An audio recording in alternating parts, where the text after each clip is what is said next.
at her blowhole. She has a fucking blowhole. What she's is that? She's a glory hole on her head. I can't do anything until the actual police get there. So, what are you? Even I was like, what are you? So stupid. If you're a bigot, if you don't find this appealing. Oh man, then I'm a fucking bigot. I'm 100% because this is disgusting. Right here, proud bigot, right here.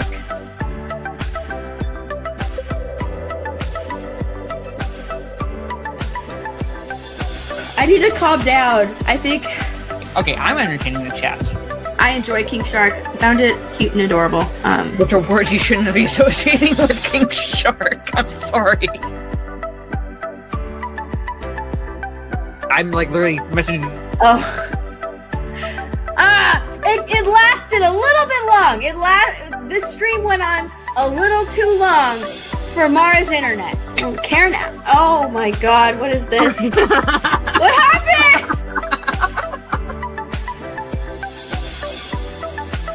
I've taken over somebody's studio. And you know what? I'm a little upset. I'm not upset. I'm not upset at all. Alright, well, I'm a little upset, but I'm not upset. I'm not upset. You rampant slag. He listens to metal. Oh, I really insulted him. Yeah, you did that. Fantastic yeast rhymes. Fantastic. Jesus, fuck, I can't talk right now. What do you think they do at the Ministry of Magic? I'm just saying you're saying it's been a perfect system for 1,000 years. It hasn't been a perfect system. That's why I'm telling you they have departments in place for anything that were to happen. There's like this place that's like a drive-through daiquiri place. I drove through it. When she says drove through it, she means the actual drive-through, not the building. They have like 20-ounce drinks and then 32 ounces. I was like, you know what? Give me the 32 ounce. It is huge. That's what 32 ounces is. 32 ounces is like 4 glasses. I didn't realize. Hi, I'm Jason. Oh my god. And this is Momoa. I imagine you did laugh way too hard and too long at this. Mara is my ride or die. I love Mara. I absolutely love that intro. What? Oh my god. Oh my god, that was close. Mara. Oh no! Oh my god, are you okay? Mara, what channel is the stream on? Mine! So I need to add like more intense applause to that sound. But welcome everyone. We are back for another Talk Nerdy to Us, and it just happens to be timed perfectly with the release of Supergirl, which I watched. I'm gonna full on admit I watched it. I'll just say Jack Sparrow lent me a copy, and I still want my money back. Got your special copy. Yeah, I got my special copy.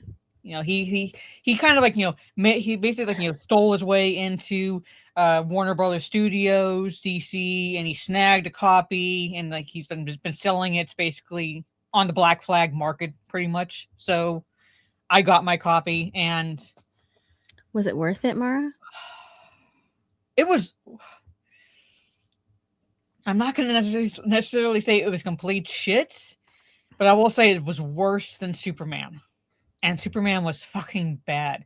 This one, for some reason, you thought the best approach following a Superman movie was to do a niche character like Supergirl. Who, to be fair, if Superman had done better, I think more people would have been willing to give Supergirl a chance. But Superman, he failed at the box office. That movie failed at the box office. No way, like no matter how you fucking spin it, it failed. And your next movie, you're doing like a relatively niche character. And I say relatively niche because, you know, while most people like have heard of Supergirl, most people are more aware of like characters like Batman, Wonder Woman, things like that. They're not exactly lining up in droves to see a Supergirl movie. No. No, not at all. That was the course of action with Warner Bros. And James Gunn, apparently. So It was a very odd way to start the DCU. Like start it with Superman, totally fine, great. Superman, I would argue, is the I face. don't mind that. I love Batman, but I would argue Superman is the face of DC. Like at least in America, he's the face of DC. Most people know Superman. You say Superman, he's one of the most popular superheroes. Yes, absolutely. You always know Superman. So yeah, but starting off with Superman, totally fine. But to not follow that up with like another one of the big three. Yeah, I don't know what the mentality was there. I don't know what the mentality was there. Like, again, big three would be Superman, Batman, and Wonder Woman. All right, which I know we got with Zack Snyder's DCEU, but at the same time, this is the DCU, so you want to build it back up again. And like that's the Holy Trinity. Like that is like if you say, "Hey, name 3 Justice League members," those are the 3 people are going to name. I guarantee it. Those would be the 3 people would name right off the top of their heads. Yeah. Absolutely. So, and there are other DC characters that I like that are Justice League members and things like that, but they're rather niche. I love Green Lantern, but I would argue Green Lantern's kind of niche. So it's like, probably not one that people would think of. I think they would think of the Flash. The Flash I would put above Green Lantern, basically. Like most people would know the Flash before they would say, "Oh yeah, Green Lantern too." Like Green Lantern was cool. Right? But he's like slightly more niche than Flash, and I see Martian Manhunter. Martian Manhunter is definitely very niche. His powers are on par with Superman, but like most people wouldn't know Martian Manhunter. So I am incredibly subdued right now because of that stream. Because of the zombie stream. I feel like all of my energy has been drained from my body. Oh God. Because of that stream. Like I'm so stressed out. You couldn't tell, but I was so stressed out. Oh, you started hipping, so yeah, we can I am going to start off this stream with a shot. That's I need it. Oh yeah, we're gonna say super chats are very much appreciated because we will be talking about Supergirl. Yeah, listen, the first one's free. Okay. Yeah. Okay, I'll do that too. I'll do the first one, then I'll say hello to the chat. I'll pour this out. I'll take a equivalent of a shot. First one is free. Then after that, if you want to see me buzzed, super chats. The first one's free. The next one, we would appreciate for the pain and suffering of talking about Supergirl. Thank you. Yeah. So, but I'm gonna say hello to the chat first after I pour this out.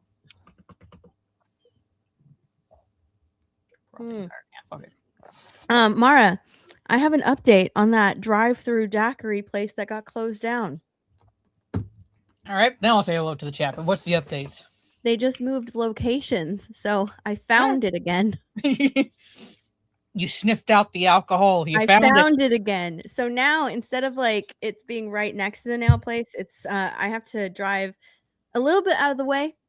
So I have to go like down one road in order to get it, and then up the next road. So it's just a little bit out of the way. But you know what? I don't mind driving. I don't mind driving to get my big 32-ounce daiquiri. Yeah, it's because she drove through the last one.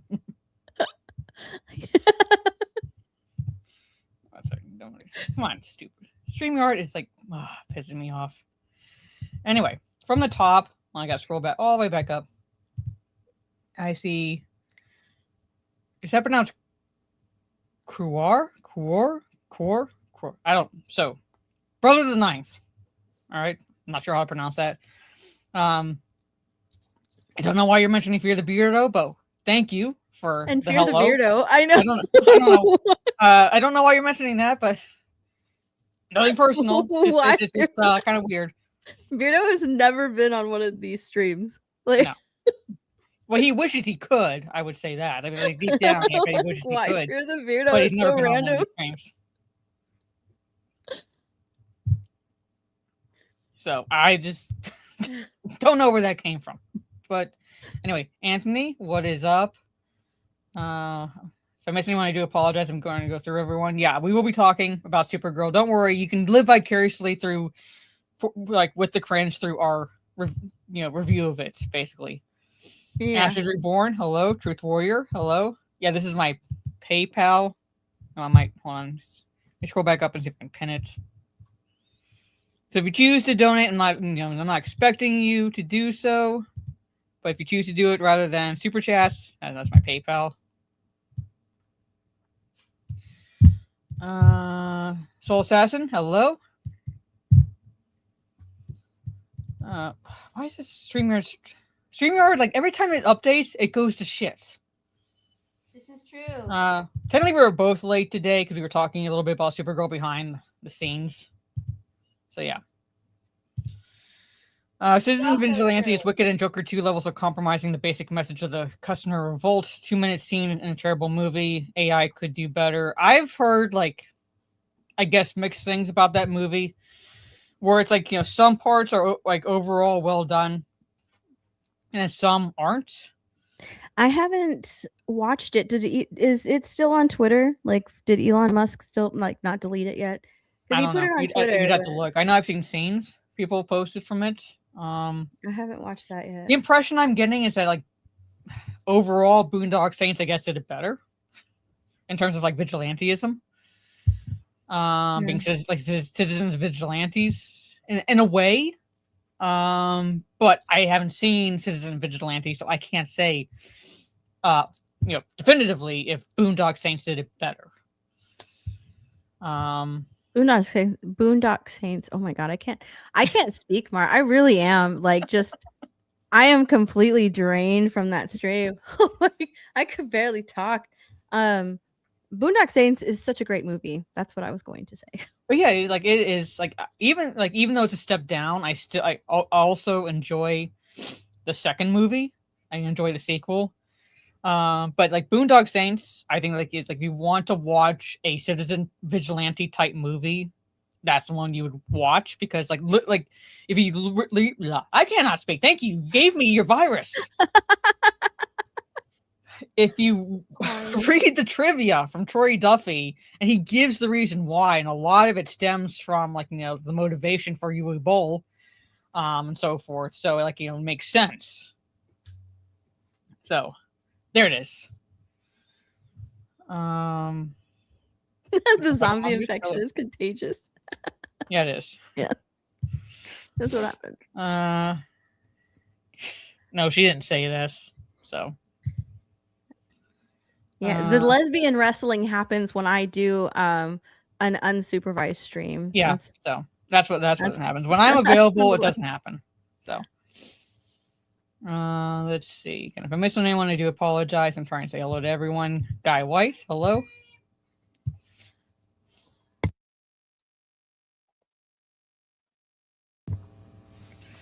Sorry to mute myself there because my sister brought ice cream over for me, so I'm gonna have to step away from my computer to go get it and eat on stream. So I'll be full on starting it up for you guys. But I want to say hello to everyone. What kind of ice cream? Like salted caramel pretzel, kind of like a Blizzard, but it's like the local ice cream place version. So it's called a Tornado. Oh, okay. Can you do the Dairy Queen thing and turn it upside down? Probably, but there's no lid, so I'd have to really risk it. So no, Dairy Queen, you don't have a lid. I know. I think this one is thick enough that you can do that, but I've never done it before, so I cannot say that it can. Let's see. No, we didn't forget you again. We were talking about the shit that is Supergirl again. So Tara Crystal, hello, good to see you. And again, we'll say again, we'll repeat this. Super chats are very much welcome for this stream. Oh yeah, I keep getting claimed for Lego Batman for music that I have no control over in the game because they use use music that was in the movies. So I'm like, why do you YouTube? Why do you have a gaming section and don't allot for this? It's gonna happen because I get claimed too. So yeah, I know it's gonna happen, but at the same time, it's the fact YouTube has a gaming section, so that if you have it set that it's YouTube gaming, it should allot for that. At least in terms of so we don't get so people don't get copyright claim happy. Yeah, fire James Gunn. I don't think it's going to Um, happen anytime soon. But we'll see. You should be Look, did fired. you see this? It was Elon Musk's birthday, and his mom posted a picture like, "Happy birthday to my wonderful son. It was giving me 55 years of joy." And they had Legos. They had Legos. Legos. It's a moon base. This was his cake. Looks very phallic. That's his cake. That's what the candles were on the end. No, it's his rocket. The candles. I know. It's just. I just know. Just looked very. Yeah. I just got rather really stop. excited because I saw Legos. I was like, oh my gosh, look, Legos. That was pretty cool. This is what I built. I had two Lego streams this week, Mara, and I built this. I did the piranha plant. Oh yeah, Isn't that neat? you showed that last week that in the Yeah. block at least. So Yeah, I did the piranha plant yesterday. I put together the Game Boy. Isn't that neat? The buttons move and everything. Like you can press the buttons, and you can even like do these on the side. This is cool. cool. Yeah. Yeah, and then I did the BVS Batmobile. This is pretty dope. Yeah. Batman's inside. Oh, there he is. Like I say, More what we Lego love about the streams Snyder coming films. Ben Affleck is one of the best parts as Batman. I didn't think that I would like this build, this Batmobile, like from the box, the way it looked. But I don't know, it's growing on me. It's fine. It's not my favorite Batmobile either, so that's why I wasn't sure if I would like the build, but it was fine. This one was awesome. That one was cool. I think I've seen like is it Atari, like an Atari Lego build. Hello, gravy.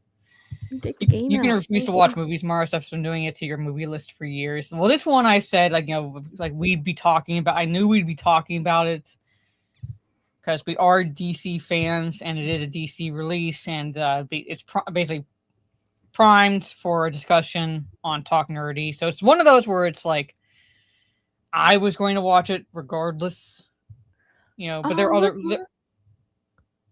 Look, is this a Switch? It's a Switch. I didn't even notice that. I want to buy one of these for real. I was gonna ask if you didn't notice that. No, I didn't notice that when I built it. I want to buy one of these for real. That would be cool to have one. Hello, Evan. I bet. Can you plug it in to charge it? A Lego? No, one of these for real, like a real one. No, probably, yeah. I mean, I've never had one, so I'm only assuming. I never had one either. I want one. I had a 3DS. I still have my 3DS. I'm trying to hit everyone. Again, if I miss you, I apologize. Hello, Keely. Good to see you.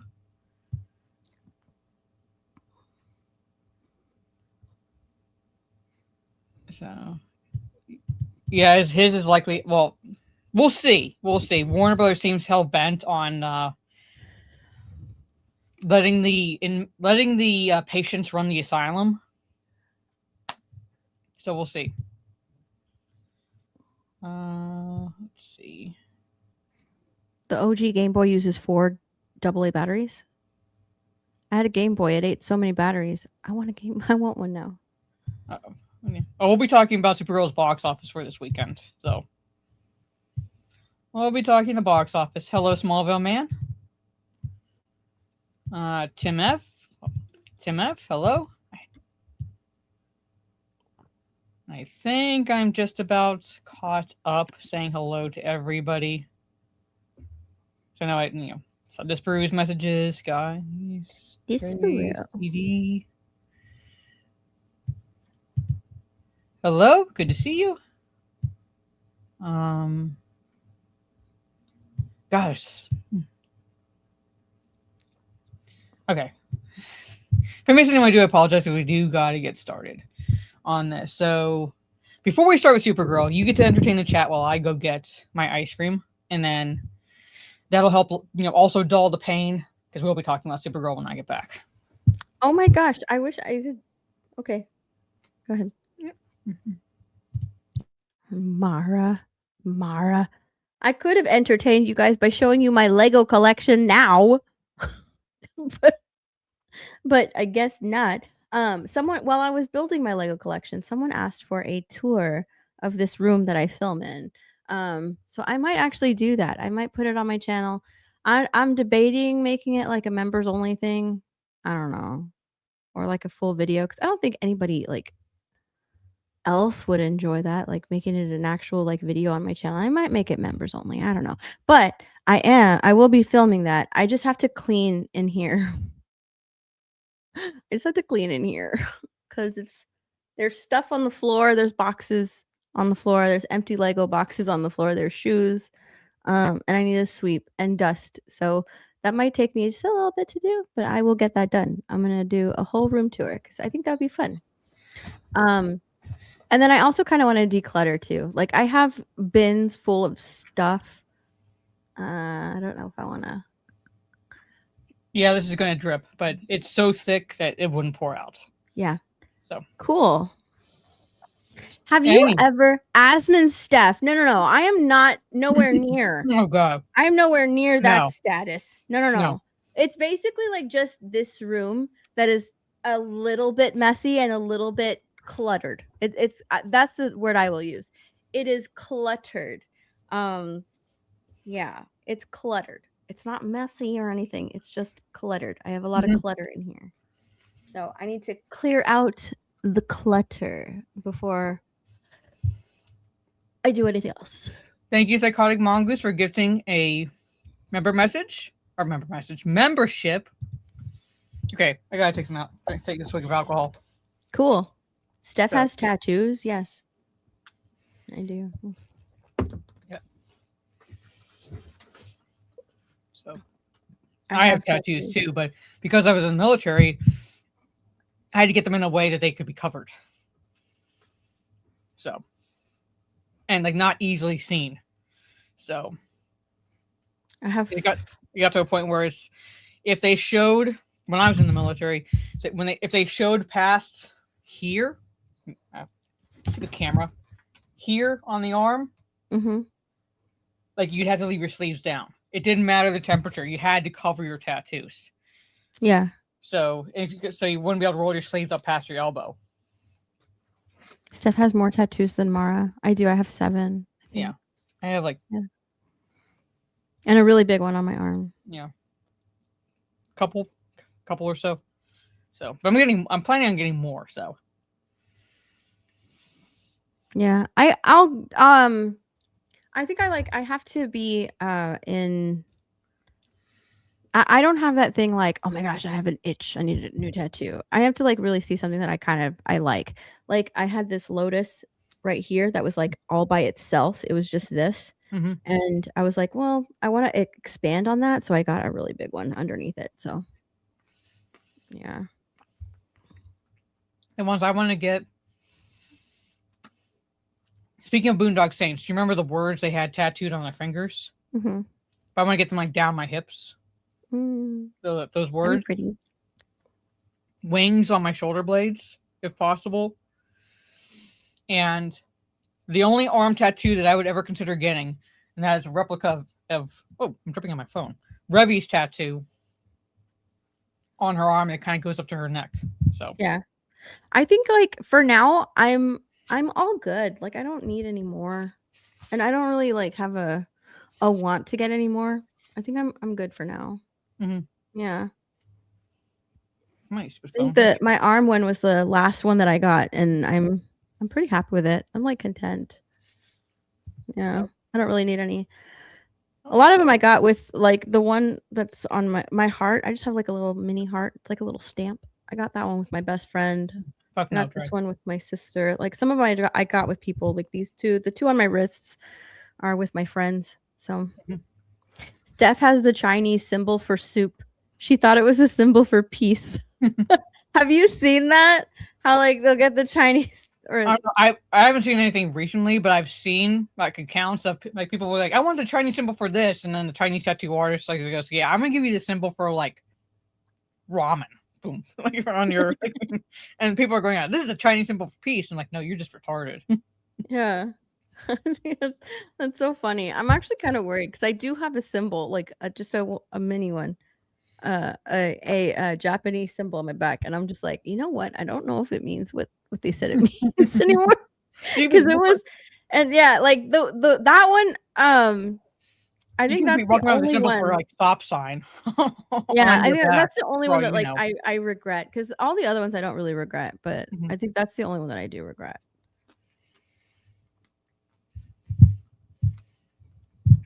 Yeah, I would never get a face tat. Now you can get Google to translate it from a photo. Oh my gosh, that's actually a really good idea. I didn't even think to do that. I'm gonna do that after this stream. Have your It's have gonna one be of your so family members like, disappointing, take I a picture of bet. this and translate this on my back, please. I'm gonna do it now because I can't wait. I'm so impatient. All right. We'll find out if. Stay tuned, chat. No, I'm not gonna share the results.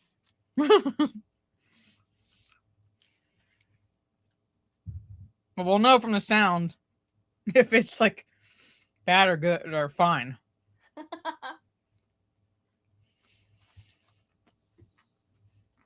Wow.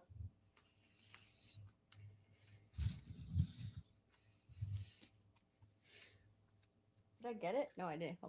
My stupid phone. It'll mean like yield sign or something.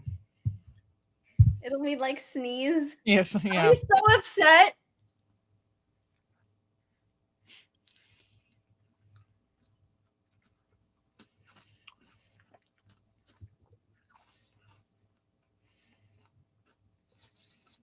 Jesus, it's so dark in here.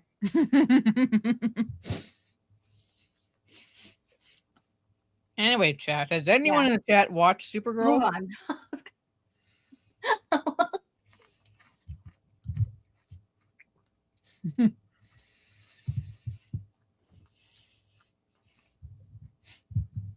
Has anyone seen Supergirl, chat? We all start talking about it while she's figuring out what her tattoo says.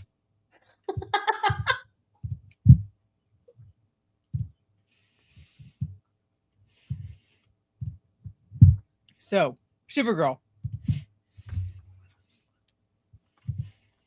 Yeah. Oh, we're totally professional. And I wouldn't expect anybody to want to see it. Anyway. Nobody watches this stream for professional. No, like if you watch it for professional, you need to, like, be tested for something. Like see if you're on the spectrum, because there's no way that this is professional. But Supergirl, I watched it. I'd like to say I didn't, but I watched it, and it was a dumpster fire. I watched a special copy. I would like my money back. The villain is completely forgettable. His motivations are just so generic. Like, when I say generic, I mean like almost beyond generic. Let's see. The motivations for Supergirl, while it does hit a special place in my heart because I love animals, it has now become a trope where it's like, hurt innocent animal, send her on a revenge quest of sorts. Boom. That's her motivation. That's her motivation. I'll describe to you the beginning of this movie, or not the beginning, but like where we see the villain.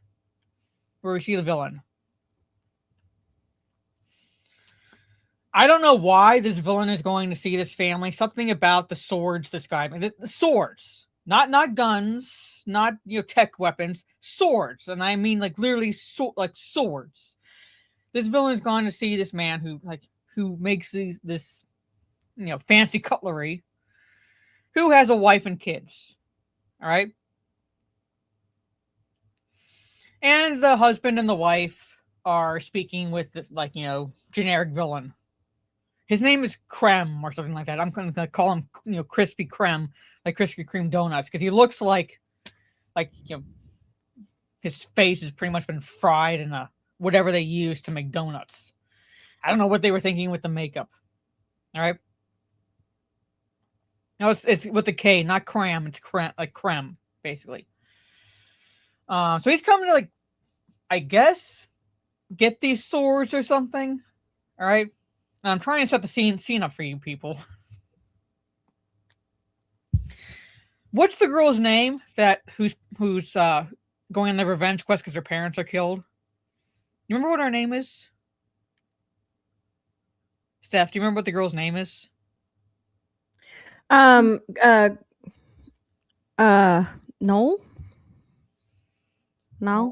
don't Canoeing. know. But it's like basically she's standing there in the hallway. So basically, there's like Ruthie. Ruthie. She's standing in this hallway. Ruthie. Okay, so was that okay? Watching this interaction go down, basically between the villain and her parents. All right. And I wish I could share my one screen at some point in finding this part because the son is like literally like sitting there with his headphones on.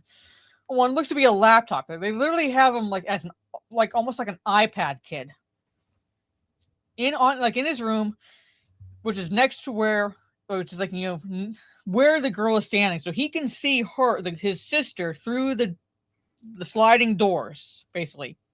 All right. And for some reason, all right, he takes the headphones off. Well, he's a Gen Z kid. Like the daughter is like staring like down this hall. She's like transfixed. The son, looks like he's older than she is, jumps out to scare her, basically. Okay, is that what he did? Because that was so random. Yeah, he did. Because he jumps out and goes, boo! And then gets an axe in his back. Basically by the villain.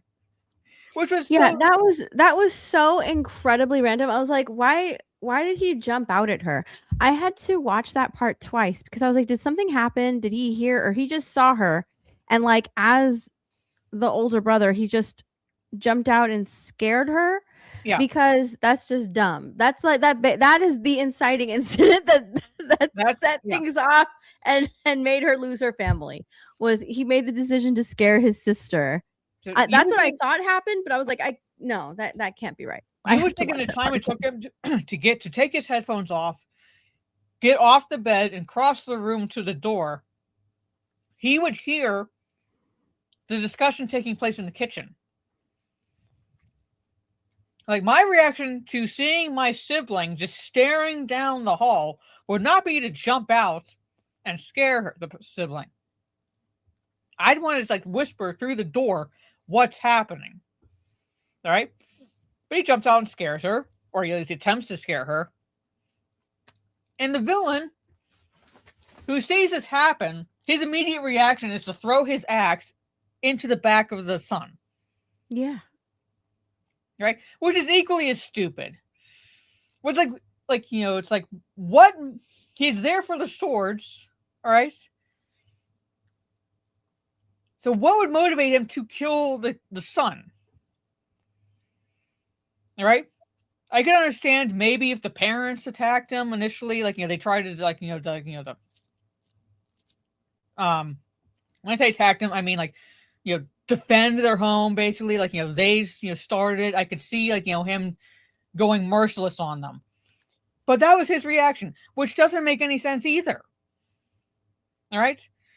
And then that creates a domino effect of the mother screams. She's angry because now her son is dead. So she goes after the villain. The villain offs her, then offs the husband. And here's the kicker, chat. He leaves the daughter alive. He just looks down the hall at her, smiles or whatever, and just leaves. Doesn't bother saying, you know what, I'm just going to off the entire family, because if I off the entire family, who's going to point the finger at me? Yeah. He just leaves her alive. It's not just all of that doesn't make sense. It's the actress who's playing Ruthie, her reaction to it. Mm-hmm. It's supposed to be I'm stunned. I'm in so much shock that I can't move, I can't speak, I can't do anything. Yeah. But she's just standing there as if she's blind or something. I blind, and as if she's blind and deaf. I didn't hear anything, I didn't see anything. There was zero reaction. It would be interesting if the acting in this scene was her shaking, she's standing still and she's physically shaking and frozen in place, but she's shaking because of everything that she's just witnessed. And then you see some tears coming up. she's frozen in fear and shaking, doesn't know what to do. That would have been some great acting, but I mean, she just stood there. Like, Yeah. It was almost as if she was like, "Well, that happened. Okay, Yeah. let me just go Like, back I to don't my think room." like it wouldn't make sense for him to take her because there's no way he could like raise her, like kind of a trope. She'd have to be much younger for that to be believable. No, she's like close to being a teenager, if not like she's like a young teenager herself. So there's no way he would be able to do it. He'd have to take her as prisoner. Well, other people want to take her as prisoner in like the next couple of scenes, right? I know conveniently, Like, yeah, they want to take her as people prisoner. want to take her. So how come he didn't take her? Yeah, I'm saying like, how come he didn't take her at least as prisoner, or at the very least, attempt, like when I say attempt to kill her, I mean he he thinks he's killed her, but he doesn't realize that she's still alive, like barely hanging on, but she's still alive.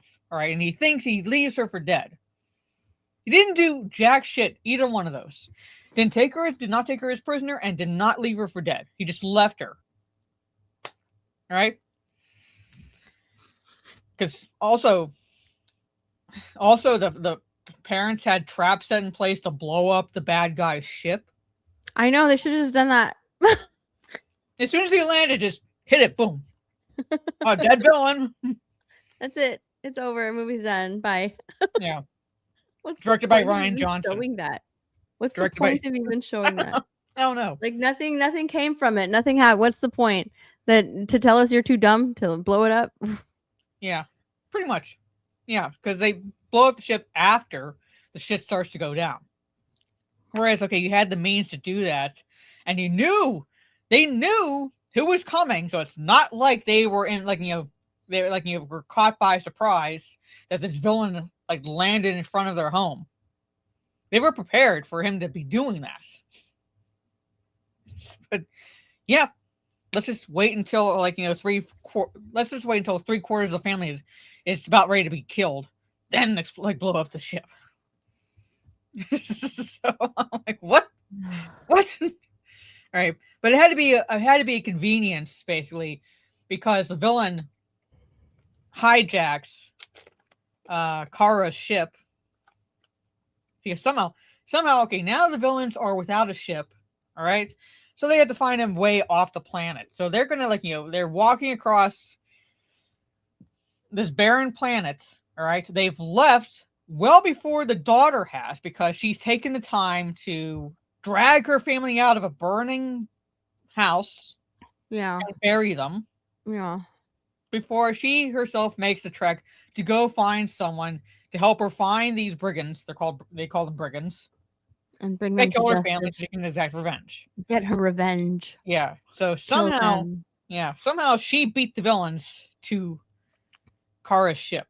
With Kara, basically. So is that when we're introduced to Kara, or did we just start the movie being introduced to the sloppy ass drunk? Yeah, you started the movie being introduced to the little cunt herself, basically. And then it jumps to okay, here's gonna be the MacGuffin. Here's the motivation for Kara, basically, these brigands. Listen. She's Cara Dune.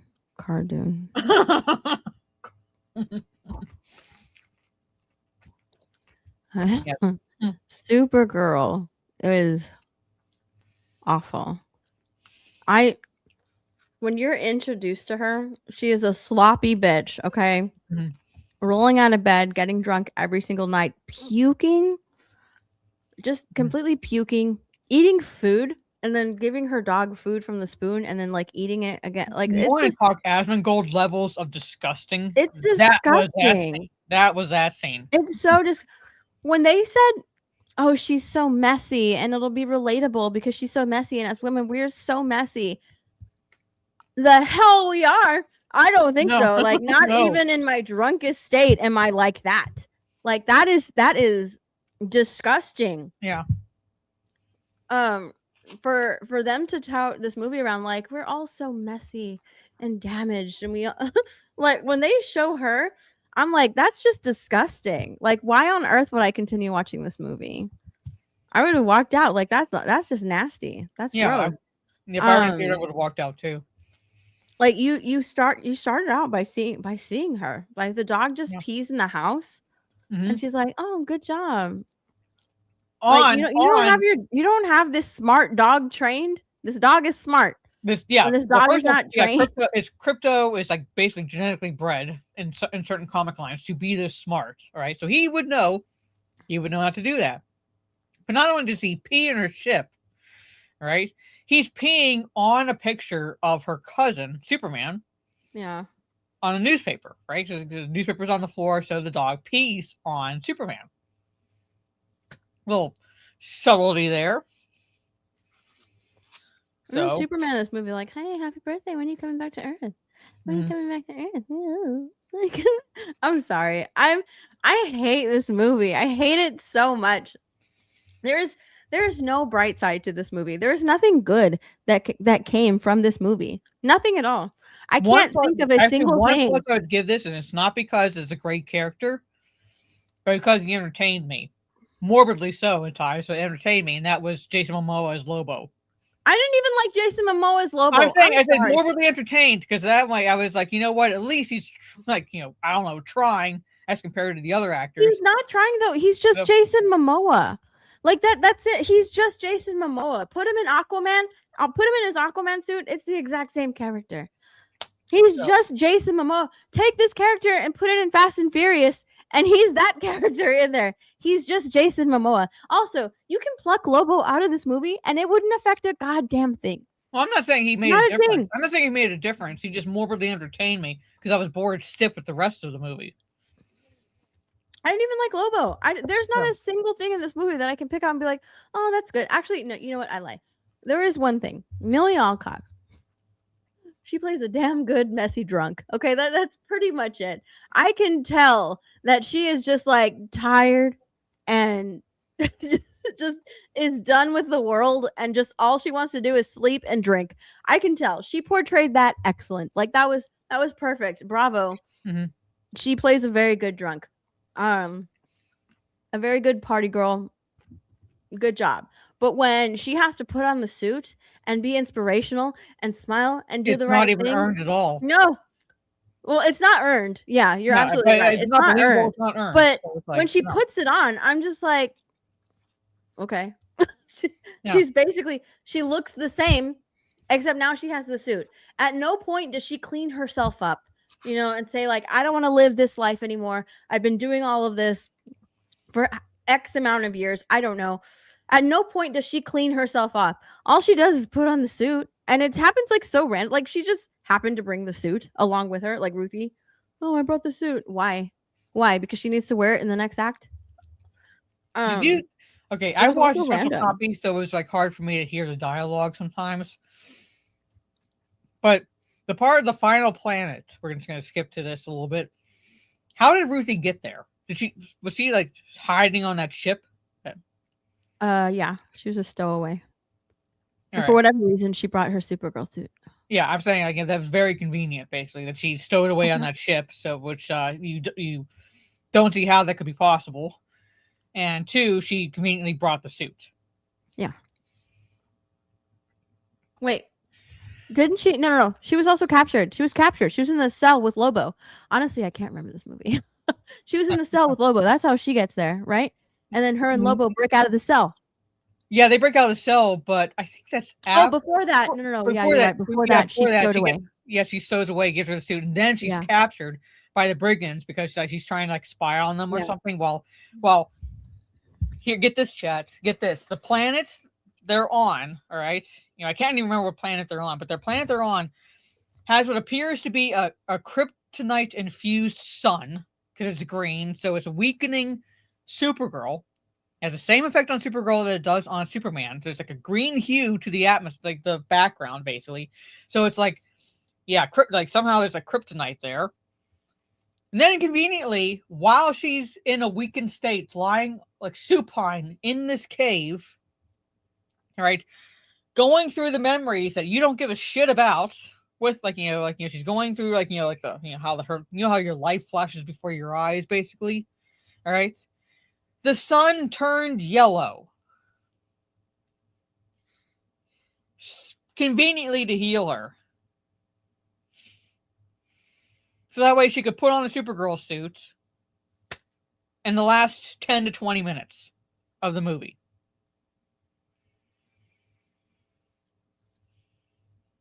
I'm serious. Go It was look up that trash. scene. It was a green, like I couldn't tell. I'm assuming the sun was green. So I don't The think it was sun two was- suns. I don't think it was two The suns. 'cause sun then was the- green. Yeah. The sun was green. Yeah. And she got kryptonite poisoning from the sun's rays. Yeah. And then Krem had kryptonite darts. Yeah. So like she healed herself with the yellow sun. Mm-hmm. And then she put on her suit. You know, came in. And then Krem had kryptonite darts. Yeah, but I'm saying it's very was so confused convenient that there as- was a green sun and then a yellow sun. Like it became a yellow sun, where it's like you could see like it changed colors. I was honestly so confused as how he was like so prepared. Yeah, that's what I was talking to Stig about. I Sure. was like, she never wore the suit until she starts beating their asses on this planet. She has not worn the suit. And yet for some reason he can tell she's a Kryptonian. Yeah, like I was so confused as to why on earth is this guy so prepared for Kryptonians? He's got kryptonite darts. He's Yeah. on the planet that has the green sun or whatever.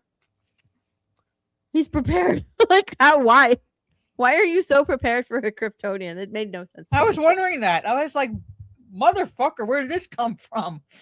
Like, how are you that fucking prepared? And then, what also gets me is that Supergirl. Unless he knew about Superman, but Superman's on Earth. He's He's on anywhere Earth. else. Like this is like this planet is like ways away. So it's like there's no way that this man, I call him a man, it's like whatever alien creature. Like this guy has this guy's base, his like main, I guess, villain lair. I don't know, is on a place that has a green sun. Yeah. Why? And then in the scenes before this, it's like the final planet. Do you remember when she's fighting the brigands? Like Lobo's kind of fighting the brigands too because he's trying to capture one of them, and she's like trying to protect the people there because Lobo doesn't give a fuck if he hurts the innocents or not. Yeah. And Supergirl flies up because she's trying to find the main bad guy. She needs the antidote for her dog. By the way, the reason why she's going after the main bad guy is because he shot her crypto with a poison dart. Yeah. She could have taken him to a yellow sun to heal him, but you know what? That's neither here nor And there. we need the actual antidote. So that's her motivation for finding this guy. She flies up to look for him. She has X-ray vision, but can't find him. Not until he's out in the open. Doesn't she also like protect someone from like Lobo killing them? Was that her? Because she's protecting the civilians, basically. Kind of from Lobo, and at the same time from his like causing collateral damage, basically. Was it from a villain? Was it from civilians? She didn't. I'm not gonna say the civilians are running all over the place because the brigands are trying to capture all these civilians for some reason. Mhm. And Lobo's there because he's trying to capture one of the brigands. There's a bounty on this brigand. Yeah. It's not the main guy. At one point, I could have sworn she was like, no. And then like she protected, I thought she protected one of the bad guys. I don't know. I can't remember. It was like so fucking hectic in that scene. Like you couldn't tell which way is up with everything that's going on. It was so poorly choreographed and so poorly shot that like you couldn't tell. And like I said, she can't see. She has X-ray vision. She can't see through walls. These walls are like, piss poor, dregs of society level of walls. All right. The only time you saw her using her X-ray vision was when they covered her face with a sack. Oh yeah. She can use her X-ray vision there. That was the only time you saw her use it. She can use your X-ray vision there. They're not. The walls were not lead lined, so it's not like she was at all hampered by anything that could impede her X-ray vision. So for some reason, but she couldn't see the bad guy until he was out in the open on this rooftop.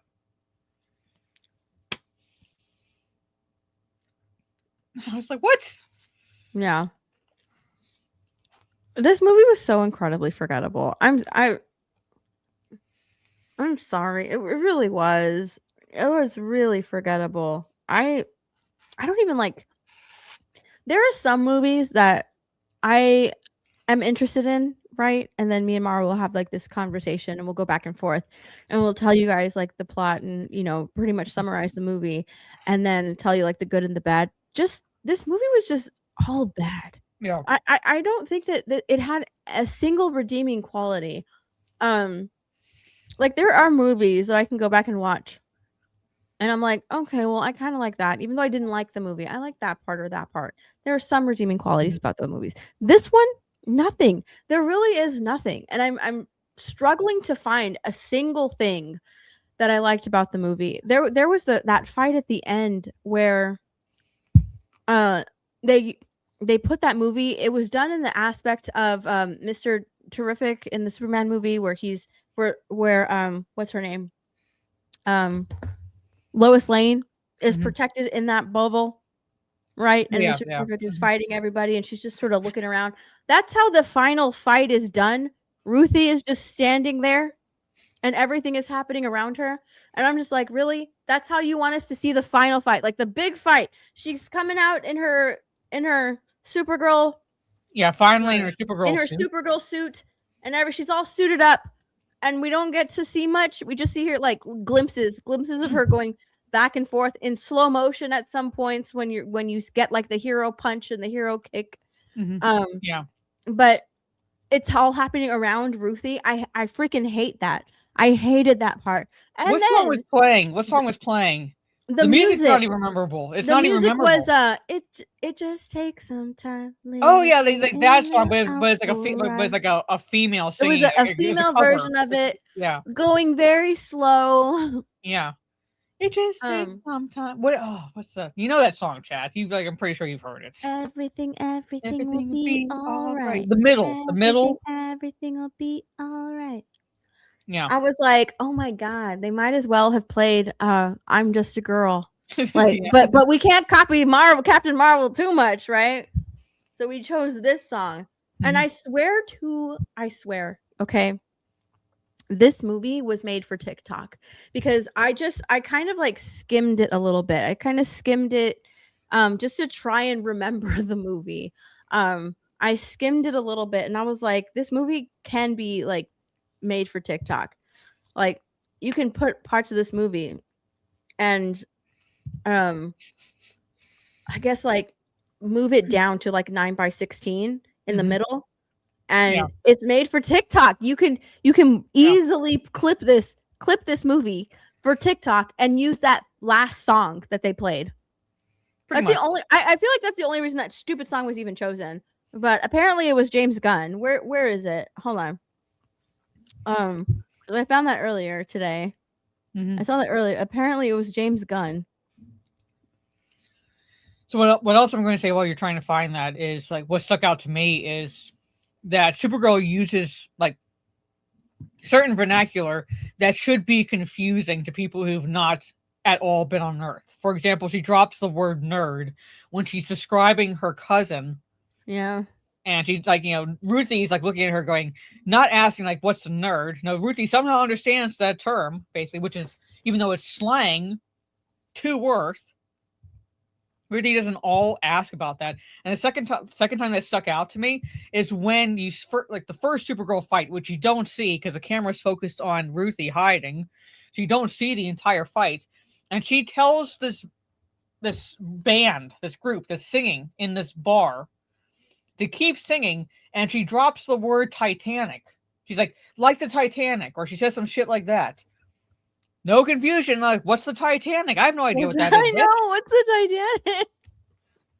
No confusion there. They start singing again. So I was like, what? Like, you're not going to ask what's the Titanic even as a joke, basically? Like, like there's no confusion. They understood the reference. How would she know what the Titanic is anyways? Yeah. I could buy maybe that she would know because maybe she would have studied history at least a little bit, but the aliens wouldn't fucking know, and they understood the reference. Yeah. So it's a Greg Gillespie credits James Gunn with helping choose the final needle drop for Supergirl. It was chosen in the final week of editing after trying 45 different songs. 45 different songs, and they chose that one. Yeah, I know. They were like, you know what?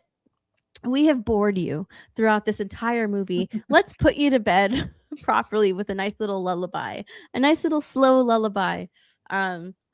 For your trouble. That way you can easily go to sleep once you get home from seeing this movie. Oh, that song. Don't get me wrong. I actually like that version of the song. The It's original not bad. version. I don't mind. I prefer the original version. Well, but I it like doesn't the work for original here. too, but Yeah. the version that they played in this song in this movie, I didn't mind it. I didn't mind that song, but when I was watching it, I was like, "This is clearly for TikTok. Yeah, This is for but TikTok. maybe TikTok for the needed maybe a for the song." first fights. What song were the aliens singing? It was an alien language version of a song I don't know. that we know. Fuck. I don't know. But this song at the very end was clearly chosen for TikToks and for Reels so that the girls that go watch this movie can play this song in their TikToks and going watching Supergirl. This is the Supergirl song that's going to be associated see with if it's in- Supergirl. This is it. Let's see if it's in This the is the soundtrack. song. Let me see. And I was watching, I'm like, "Oh my god, this is so stupid." Does that mean that it's not going to happen naturally? Now all of these studios and directors are going to keep TikToks in mind for when they're making movies, because this was clearly for TikTok. The song that they were singing, like I don't know if the girl from Ipanema was in this bar scene or not, but it's Cheek to Cheek. A song written by Irving Berlin decades ago. When I say decades ago, I mean decades ago. But in an alien language. I'm listening to this. Oh, that's right. I completely forgot about that. But it's like for that fight scene, I was like, that's an American song. Why are you what? What? Yeah, that's right. I completely forgot. I thought the same thing. I was like, why is it this song?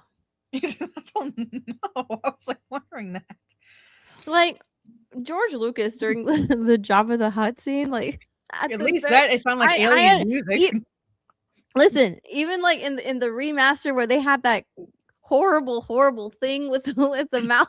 No, I don't think about that. No. Right?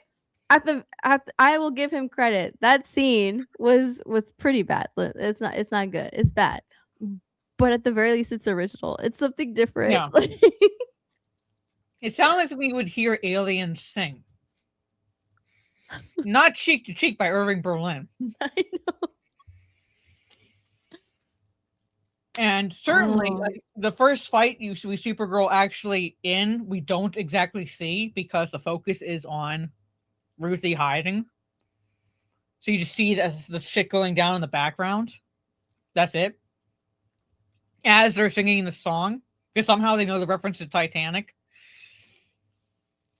This is so fucking stupid. And then back to this, because I had this up. It headwinds with 38 million box office opening. So I would say, like, if like, first off, I'm not telling anybody to see this or not see this. Go with your guts. It's your money. You choose what you want to see. But it's worse than Superman, in my opinion. So basically, 38 million domestically and 68 million globally. So basically, the total 68 million. Like, I'm not going to tell people how to spend your money, right? You can spend your money however you want, but because you can always make more money, okay? But you know what you can't get back? You can't get back time. Time is so precious. This movie will waste your fucking time. It will, yeah. Like I said, I can't get that time back, okay? You cannot get that time back. So just think about that. Yeah. Like, it's an hour and 41 minutes. I don't know if there's any end credit scenes because I watched a special copy. I really don't fucking care. But yeah, that's an hour and 41 minutes at least that you will not get back. And only made $68 million globally. Yeah. It had an opening. It's projected to have a lower opening weekend than the Marvels, The Flash, Morbius, and Birds of Prey. That is bad. Yeah. That is bad. All of those. It's so bad. Morbius. It says Hold on. Supergirl will likely end its box office run in the 125 to 175 million territory. All right. Let's have a little fun Yeah. with math. If Shall we, chat? Well, you can go and continue. I'm going to open up the calculator function. it says theoretically, Mhm. if it has an average box office run from this point forward, Supergirl could make as much as 204 million, since the average film typically earns about 30 to 33% of its total box office in its global opening. To say that the numbers are catastrophic would be a massive understatement. As of now, Supergirl is looking at a loss of 229 million based off of its opening box office weekend. All right. So the estimate right now, or at least what we're seeing currently, this could change, is that the total production budget, I should say, for this movie is $186 million. All right, $186 million. And generally, the rule of thumb with marketing is you have that. All right. But let's just say, because they went all out with the marketing for this movie. So let's say the marketing budget was $100 million. All right. So $286 million total. The rule of thumb, you take that times 2.5 to get the break-even point. This is just the break-even point, that they don't make money, but they don't lose money either. $715 million.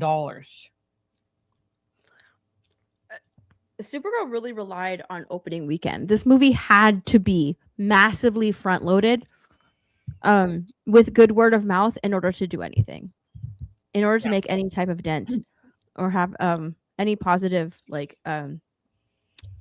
positive box office whatever, it had to be massively front loaded, and the fact that it wasn't, the fact that it did so poorly, and it's going to continue on this trajectory because next weekend Minions comes out. After that, there's always a second weekend drop. Yeah, so. But it's already coming in at like number 2 behind Toy Story 5, and Minions is coming out next week or this coming weekend. So. And then Evil Dead Burn is coming out the week after. So it's definitely going to lose some Minions. I think Evil Dead Burn might give it a run for its money. Mm-hmm. Well, then you have like the live action Moana. You have the Odyssey. Mm-hmm. So. Oh, Helen of Detroit? Yeah. Mm-hmm. And then Spider-Man Brand New Day. So when do you think this movie has a chance at the box office? It was this weekend. That was it. Mm-hmm. That was it. It relied on opening weekend. It needed to be heavily front loaded, and it's just completely failed. Yeah. So, Dan pointing out Spider-Man on the horizon. Like basically all these movies coming out on the horizon. Moana live action. Mm-hmm. I don't see that doing very well. I could be wrong. I could be completely wrong, and because Moana is such a big deal, especially like right now. It's a very popular character, $1 billion franchise with Moana, honestly. And I think that like they saw Moana 2 make $1 billion, and they're like, rush a live action because we need more money, right? We need another $1 billion Moana film. But I don't think that the live action will do very well. Just like Lilo and Stitch did. Stitch is an incredibly popular character everywhere, all around the world. The thing incredibly popular character going for it was Stitch, basically, because people, Disney fans especially, all over the world, Stitch is popular. Stitch is an incredibly popular character, and that contributed to that box office. But Moana, I don't know. I really don't think that movie can do very well. The Lilo and Stitch trailer wasn't ratioed. The Moana trailer is. The Moana trailer is ratioed. I don't know if that movie will do good. I'll be surprised if it does. I will be surprised if it does. But I don't think it'll be good or do very well. So, yeah. I wouldn't even say Hey Hey is a draw. Hey Hey was a cute character I only saw the first Moana, so I can't say, for the second one. He was a cute character, but he's nowhere near a draw like Stitch is. Like Stitch has been around for years. Well, he's been around for years, and he's an actual character, like a focus in the movie Lilo and Stitch. Whereas Hey Hey is kind of just there because he somehow didn't realize he was on Moana's boat or whatever you call it. Let me see. This one's 2 So- weeks ago. Is this one ratioed? This one's close to ratio, but only 1 million views, dude. Look, hold on.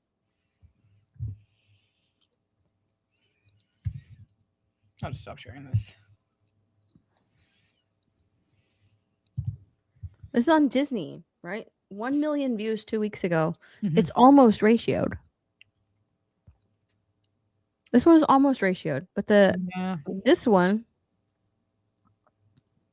is ratioed. Yeah, that's a clear ratio. 190 dislikes, 62,000 likes. This one is ratioed. And it's not like they didn't get the casting right or anything like that, you know? Yeah, Like she looks adorable as Moana. She looks really Mhm. cute. That's the dad. Mhm. It's not like they did the casting dirty or anything. The grandma's adorable. Mhm. The water looks cool. I'm honestly wondering if it's because of The Rock. Probably am. is. It probably is. I'm wondering if it's because The Rock, because The Rock just doesn't have like the star power that he used to. I don't know. Well, it's all I can say is it has to be because I've seen nothing of these trailers that would warrant like a ratio like that. Yeah. Like what? Like are people going to see it? I can't say for sure. I would say it's not going to do as well as Lilo and Stitch. But I've not seen anything that's like egregious in the live action to say, yeah, this is gonna like I'm Well, I on think ratio. people So- don't like The Rock. People are having live action fatigue. They don't like these live action movies. Like, yeah, Lilo and Stitch made $1 billion, but so many people hated it. They went and watched it, but they didn't like it. Yeah, no, because we were kind of, I would say, suckered into watching it because the trailer did not look bad. It looked like at least halfway decent. And then you watch the movie and it's, well, Ohana used to mean family. Yeah, I am curious about the second one because they're making a second live action Lilo and Stitch. Yeah. And I'm wondering if it's going to do as well as the first. I don't Now know. that people know, what happened. Will and they be everything. basing it off like the movie Stitch has a glitch or I something have or whatever no that's idea. called? Stitch has a glitch. Yeah. I don't know. So. I don't know, but I know that they're doing another one. Yeah. Well, on X, it made $1 billion, so Disney's like, well, let's capitalize on that. And but let's do it again. Yeah. And that's when they were like, okay, I know we were putting Rapunzel on pause, but you know what? $1 billion. People still want these live actions. Boom, do it again. Put it back into production. I don't know. I say it's not just that. I'm very curious songs, about but the songs do have an impact. So, like the Snow White live action, I couldn't tell you any of the songs that were sung in that movie at all. And the only reason I remember one of the songs is in that live action Little Mermaid movie is because I wanted to reach through my monitor and just like choke out what's his name, Scuttle, the bird, basically, because the one voiced by Aquafina. Oh yeah, Scuttle. Scuttle. I just wanted to choke that character. Yeah. Dude, the initial trailer. Oh my gosh, just the teaser trailer got ratioed 170K to 55 down. 170K to 55. Just the initial teaser trailer got ratioed. I didn't even notice this until the other day when I put it on Twitter. So I was just thinking like, oh, how's the Moana trailer doing? I'm actually curious about that. I couldn't believe it was ratioed because I was like, there's nothing controversial about that trailer. It looks like it's kind of like How to Train Your Dragon, how they just did, movie to screen, except How to Train Your Dragon actually did change some of the characters. This one, it looks like they're just doing from animation to live action. It literally looks like a beat for beat from the movie. So other than the people not liking The Rock, I don't understand where all the hate. I don't understand why people are downvoting it. Yeah, I'm not just planning tired on. of like I don't want Moana live action, and they're just sending a message to Disney like, nope, sorry. You know what they're also making? What? A Coco 2. I don't even if any movie did not need a sequel, it was Coco. I'm just wondering how they would do that. I don't know. But Coco doesn't need a sequel. They're making Coco 2. I'm so mad because they're going to change everything. I just know it. Coco is such an amazing movie. It is so good. It's one of my favorite Pixar, if not my favorite Pixar movie. It's so good. It's incredible. It will make you cry. It will bring tears to a grown man's eyes. It is that good. And Golden Fox is because Disney has lost whatever creativity they once had, and it's easier. They would actually, ironically, I think they would make more money if they just re-released the classic animated films in theaters and not do the live action films. But for some reason, they're on this live action kick. It doesn't have to be like a long release. It can like be a limited release, but it's the classic Disney films that people grew up and love. And I like would hazard to make a bet, like I'd say it would be guaranteed bet that they would make more money doing that than these live action releases. Yeah. SBD says, I don't cry. You will cry. You will cry when you watch Coco. I don't remember Coco. I saw it though. Yeah. Anthony Way says Ryan cried. I told Ryan to watch Coco. I was like, you'll like Coco. Trust me. So. Yeah. I was like, you will like Coco. Trust me. But just watch Coco. It's good. But I haven't read this article. If you haven't watched Coco, watch it. Okay? You will cry. I haven't read this article, but let's go through real fast to see this on CBR. 7 reasons critics are wrong about Supergirl. I've been curious to see like what their 7 reasons are. Tangle started filming today. Oh, did it? So. Does that mean we get behind the scenes photos of people who are there? I guess so. But let's see. The first one is Supergirl's audience score is much higher than its critics score. Let's see. The popcorn meter is much sunnier at 76%. Well, let's wait for the second weekend. That'll tell us something. Supergirl gives us more reasons to love David Cornsweat's Superman. Yeah, because it's not Supergirl. I disagree with that, honestly. No, I'm saying I'm not agreeing with that. I'm saying this because, just because it's not Supergirl.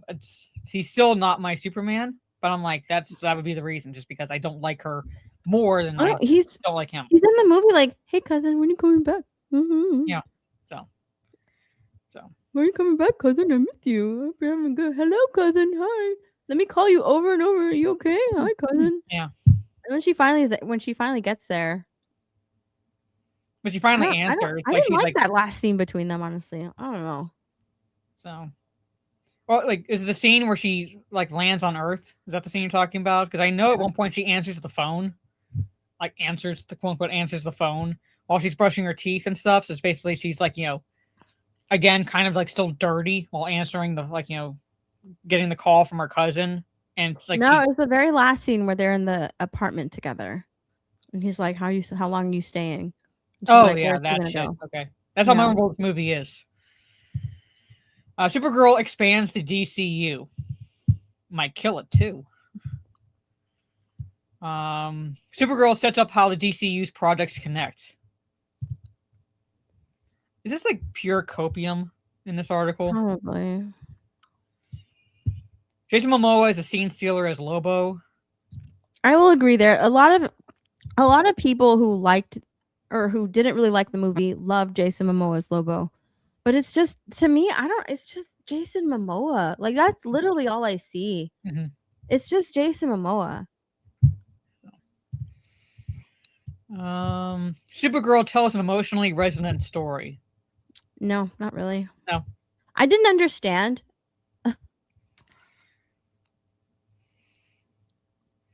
Here's what I didn't understand. At the very end, spoilers if you're gonna see Supergirl, I don't know. Ruthie finally gets a chance to kill Crem. Jesus. She finally gets a chance to kill Krem. Supergirl stops her. She's like, "No, this will change you. You're gonna darken yourself. You're gonna have to live with this burden or whatever." And she's so young and innocent. She doesn't want her to lose that innocence, right? Like that's why she stops her from killing Krem. And then she proceeds to kill Krem herself. Okay? And I don't know. To me, it's like, oh, okay, so she's killing Krem for killing her dog, and then or for attempting to kill her dog. And then she killed him for to do for she also like finally like stabbed him in the neck or whatever for killing Ruthie's family, right? In order to be like, I can handle this burden, I can take on the burden. Girl, no, you can't. You She's can't. an emotional You wreck have the showed entire us time. this entire movie that you can't handle burdens. Like you crumble and you fall and you sink into alcoholism. No, you can't. Like, I don't understand. It's supposed to be that. It's supposed to be that message that like, oh, I can handle the burden. I'll take the burden off of you. I can live with this, right? Yeah. I don't want to take your innocence. Let me just I can shoulder the burden for you. But the entire movie is not telling us that she can do that. It is telling us the opposite of that. So it meant nothing. I was just like, okay, so she's just a murderer. Like, that's pretty much Well, like it. I said, in the grand scheme of things, Superman has lost more than she would ever know, basically. Like, he's like, again, he was sent off of Krypton when he was a baby, so he doesn't, like, has no emotional ties there, but he's lost his parents. For all he knows, he's the only Kryptonian left in existence. Then on top of that, it's fucking stupid as it is, the message was translated where his father, whom he idolized for most of the movie, is telling him to basically impregnate human women to form another race of Kryptonians on Earth, basically. Like, start a harem, son, which turns humanity against Superman for a chunk of the movie. I'm like, Superman went through, I would say, actual shit, and Supergirl, like I said, her mom died of space AIDS. Now, I don't know. For those who actually saw this movie in theaters, you'd have to tell me what exactly they were saying in Kryptonian, because the version I watched, it was in a different language. The subtitles were in a different language. So I don't know what was said. But here's what happened, chat. I think this actually did happen in one of the comic lines. I think it's still stupid. But her father, I'm guessing with the help of Jor-El, but Zor-El somehow created this device that would form a protective shield around a chunk of Krypton. So basically, while the planet was dying around them, basically, like literally falling to pieces, crumbling, being utterly destroyed, somehow this chunk with the force field around it was able to float into space. All right. With a chunk of the Krypton population on it. All right. Okay, Steph, you also watched this movie, so you're going to kind of like let me know if I'm remembering this correctly. Kara says that her father and Jor-El were trying to convince people that this was going to happen, and no one believed them, right? She says that. Like, no one believed them. That this planet was going to be destroyed because they were doing shit that was affecting the core, the planet's core, all right? Just the gist of it, basically, all right? Explain to me how, if no one believed them, how all these Kryptonians knew where to go to be under that force field. Oh, yeah, I don't know. I don't remember. It's like basically all these Kryptonians knew where to go. But this is right after Kara was saying that no one believed her father and uncle. Yeah, I don't remember. I'm not even kidding. I don't remember. I'm just saying, like, I would like it would. I'm not surprised that you don't remember, but that just stuck out to me a little bit because I'm like, well, okay, those are two different points because you're saying one thing and then you're showing another, which tells me that Kryptonians did believe, or a chunk of them did believe, Jor-El and Zor-El, that they actually knew where to run, so that way they would survive Krypton's destruction.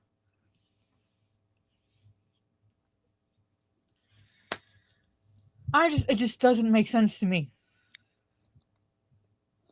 I don't know. They're not clear on when Kara lands on Earth, but I would imagine that does take place before the Superman movie.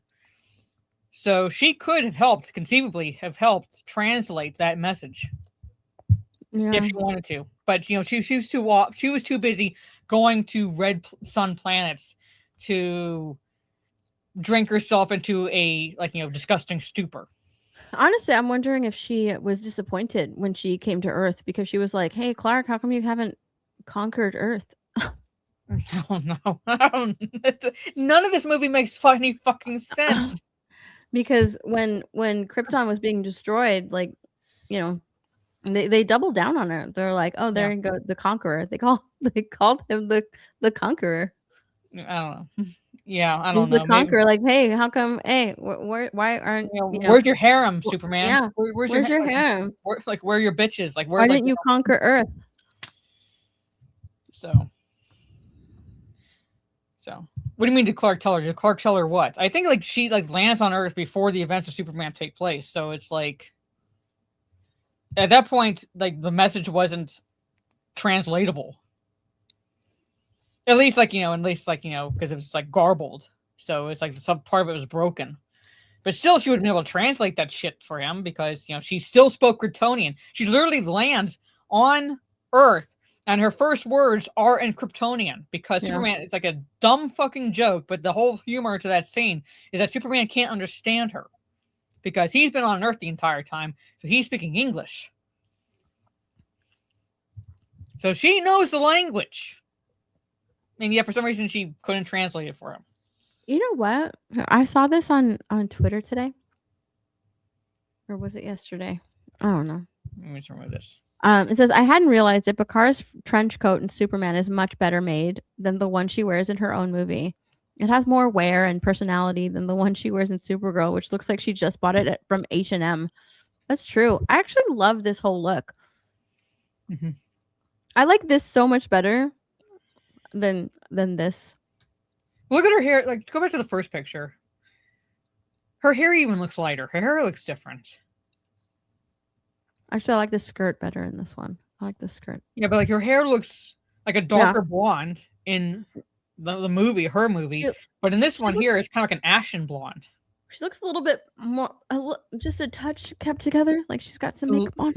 Well, yeah, a little more presentable. She's still she's still a drunkard, but she's a little bit more presentable. Like even the lighting would still show a darker blonde hair, and that looks ashen. Yeah. I actually do like this trench coat. You can tell it's been through it. Mm-hmm. You're right. This does look like something she just got from H&M. Forever 21. She walked in there. It's like I'm like, what? I'm gonna take this. Are there even still Forever 21s? Or do they finally age and go away? This one looks like she got it out of a dumpster or something when she was blacked out drunk. Well, it looks lived in, actually lived in, basically. The stains from days. Mm-hmm. This has been through many nights and many men. That's what it looks like. Actually, wouldn't be surprised given this movie. But real fast, did I go through everything? She's a perfect Supergirl for the DCU. No, she's not. She plays a good drunk, but she doesn't play a good Supergirl. And that's it. Yeah. So yeah, that was pure copium on CBR's part for this movie.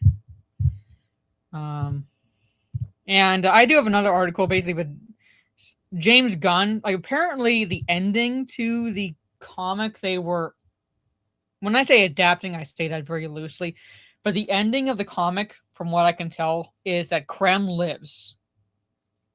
Krem lives, only to be killed by Ruthie much later on, basically. Well, he wasn't even killed by Ruthie. No, much later on. Even I thought she tracked him down and killed him.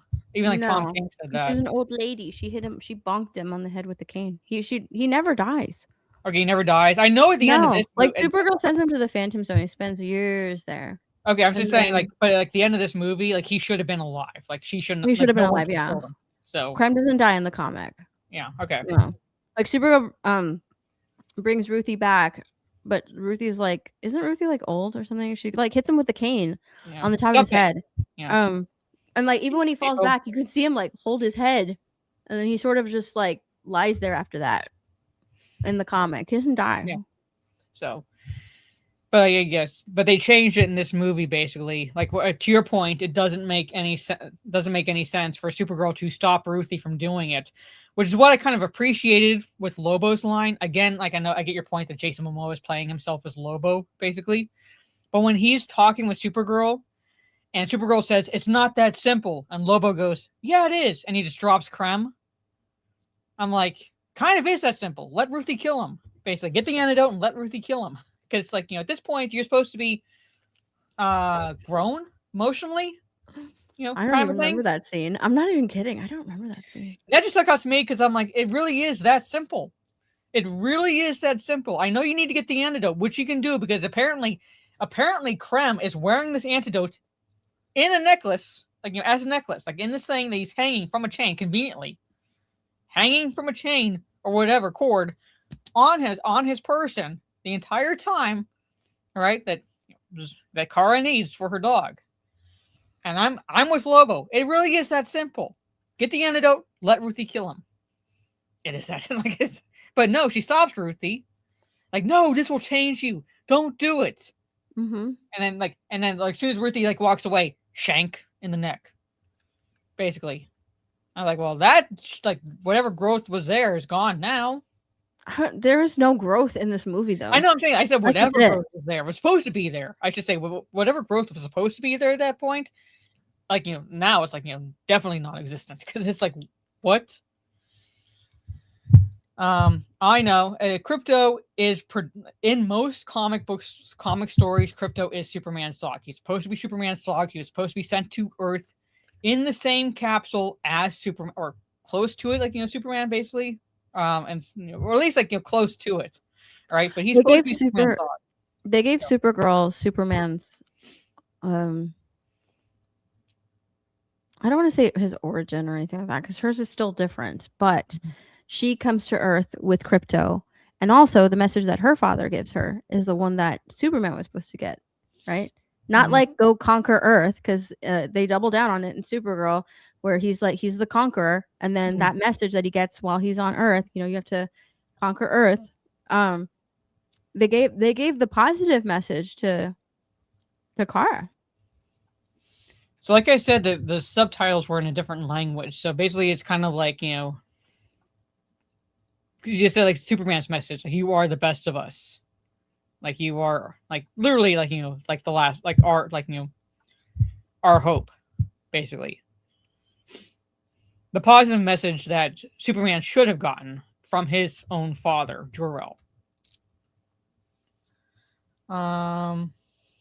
So, but there it is, chats. Yeah. I think Kara's dad tells her do good, be a good person or whatever. So, use your powers for good. That's the message that Clark should have gotten. Which she completely ignores. Yeah. For most of the movie. She like she's not using her powers for good. She's literally ignoring her powers and being a drunk, like purposely going to red sun planets just so she can actually get inebriated. She gets the positive message, and Clark is given the hey, get some bitches to make more Kryptonians. Yeah. I'm like, what?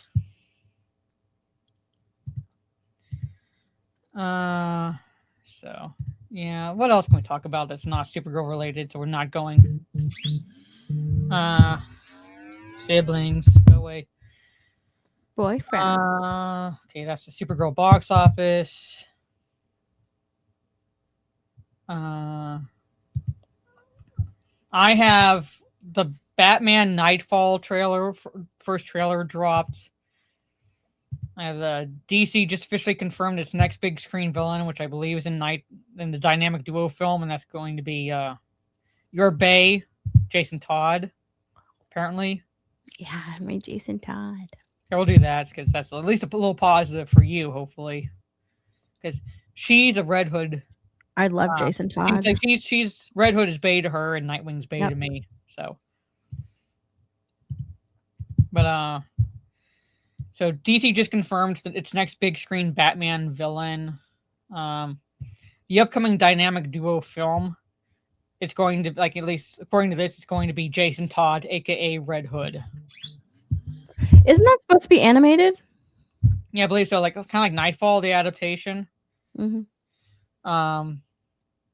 So Red Hood will be the villain of DC's dynamic duo film. It's set to release in 2028. The highly anticipated animated DC Studios movie is shaping up to be one of the most comic accurate Batman movies ever released in theaters. Following a young Dick Grayson and Jason Todd as they navigate friendship and survival on the hard streets of Gotham City, dynamic duo is a fresh take on two of the most iconic sidekicks in DC history. So I guess they're going to show, like I said here, the evolution of both Dick Grayson and Jason Todd. So that'll be cool to watch. I like that. Yeah. Okay. Go away. Yeah. So I'm like actually kind of supportive of that. Especially they're totally different. Jason Todd and Dick Grayson are two completely different people. Which is like what piques my interest if they do it properly. Yeah. Like, because it says like they're going to detail the evolution of those characters, which means they're going to see them like literally go like this kind of a thing. Mm-hmm. And like that could like really lend to just like almost peak like storytelling. Well, I kind of like a buddy cop film initially, but then I'd say like, you know, like because it's going to be Red Hood, then they're going to have something like, you know, not going to say what happens, but it's something that happens to diverge that friendship. I want a live action Jason Todd movie already. Like, give it to me. I want it. She needs because Titans, dude, I couldn't stand Jason Todd in Titans. It was the worst Jason Todd ever. And I got so mad when they turned him into Red Hood. I was like, there's no way. No way we're going with Red. Are you kidding? We're going with Red Hood. Okay, we're doing it. We're doing Red Hood. And it was awful. It was so awful. I remember you were in crisis mode when that happened because that was so bad. I was so angry when that was airing. I was so mad. I didn't watch Titans. I didn't watch Titans. Like nothing about it appealed to me. Like it wasn't solely about the fact that they race swapped Starfire. It was more so like, you know, at least make like, you know, like at least when they put Gamora in like the, you know, Guardians of the Galaxy films, they at least made her green. All right. I don't care if you want to cast a black woman, but make her orange. Would that be so fucking hard to kind of like use body paint on her so that way she actually looks closer to Starfire? But no, they just left her as a black woman. Yeah. With red hair. Yeah. And have her walk around with a furry coat on or something like that. It was like they made her look like one of those stereotypical like 60s, 70s hookers. It was so bad. She looked like a hooker. I was like, yeah. I was waiting for her pimp to come Titans out. Was Jason Todd. I thought it was Damien. So the TV show Titans. Yeah. It was Dick Grayson.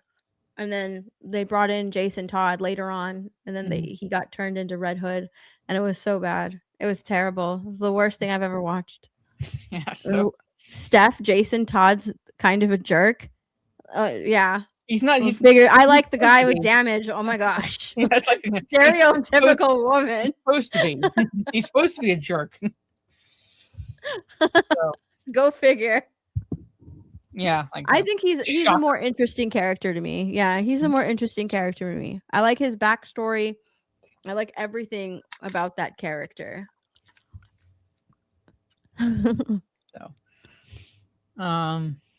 Yeah. So at least, like, you know, at least his turn to Red Hood. It's so interesting. Yeah. I think that's just a really good dynamic character. That's why I like it. Trying to. No, I'm not seeing any like news about who's going to be doing the voices. Steph can fix him. I wouldn't even try. So, what? Oh, like okay, first off, that whole like I can fix them bullshit. That's where we see that is where we get. Remember when around when Birds was a Suicide Squad and Birds of Prey when that was all going down, and the Joker and Harley Quinn were goals. Mm-hmm.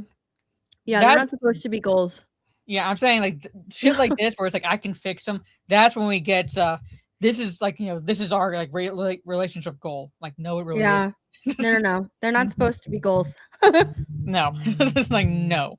They're the what not to do. So Suicide Squad. I knew it was around like the first Suicide Squad movie, but I remember like the whole like you would go on when it was called Twitter, and it's like whatever goals, and it's like them dressed as like Joker and Harley Quinn. I'm like, so your goal is to like have a Stockholm syndrome with a wife beater. Okay, like that's your goal. Okay, so. But there's that. At least it's a positive. No, I'm not saying like because my interest is peaked that movie's going to be good. We haven't seen anything yet because that's not going to drop until 2028. But it could be good. Yeah, it could curious. be good. I'm interested. And there's another Batman news. The Nightfall. So another adaptation that's happening. This looks good. Yeah. So I don't want to play the trailer. I don't want to get hits, basically, but it does look good. And it's how many parts is it going to be? Because it's part 1. This looks really good. Is it 3 parts? I want to say it's 3 parts. So we're only getting part 1. The first look at the opening act of the new adult-oriented trilogy. Okay, it's a trilogy. Offers a straightforward peek at the 1993 crossover event that redefined The Dark Knight forever. So. Yeah, this looks really good. I'm excited for this one. Yeah, so I'm like, I think like it probably would be in DC's best interest to stop doing live action movies for a while and just focus on animated ones. DCAU has always been goated. I know. I'm saying like you want to get back into DC fans' good graces, like stuff like this, Nightfall, the potentially good film dynamic duo with Dick Grayson and Jason Todd. Animated film that could potentially be really good. Stick with animated films for a couple of years or so. Get back into DC fans' good graces, and then maybe get back into the live action movies because you clearly don't know what to do when it comes to that. Tagged me in something. What? Oh yeah, I'll show you stuff. This is what we were tagged in. Yo, is that Phil?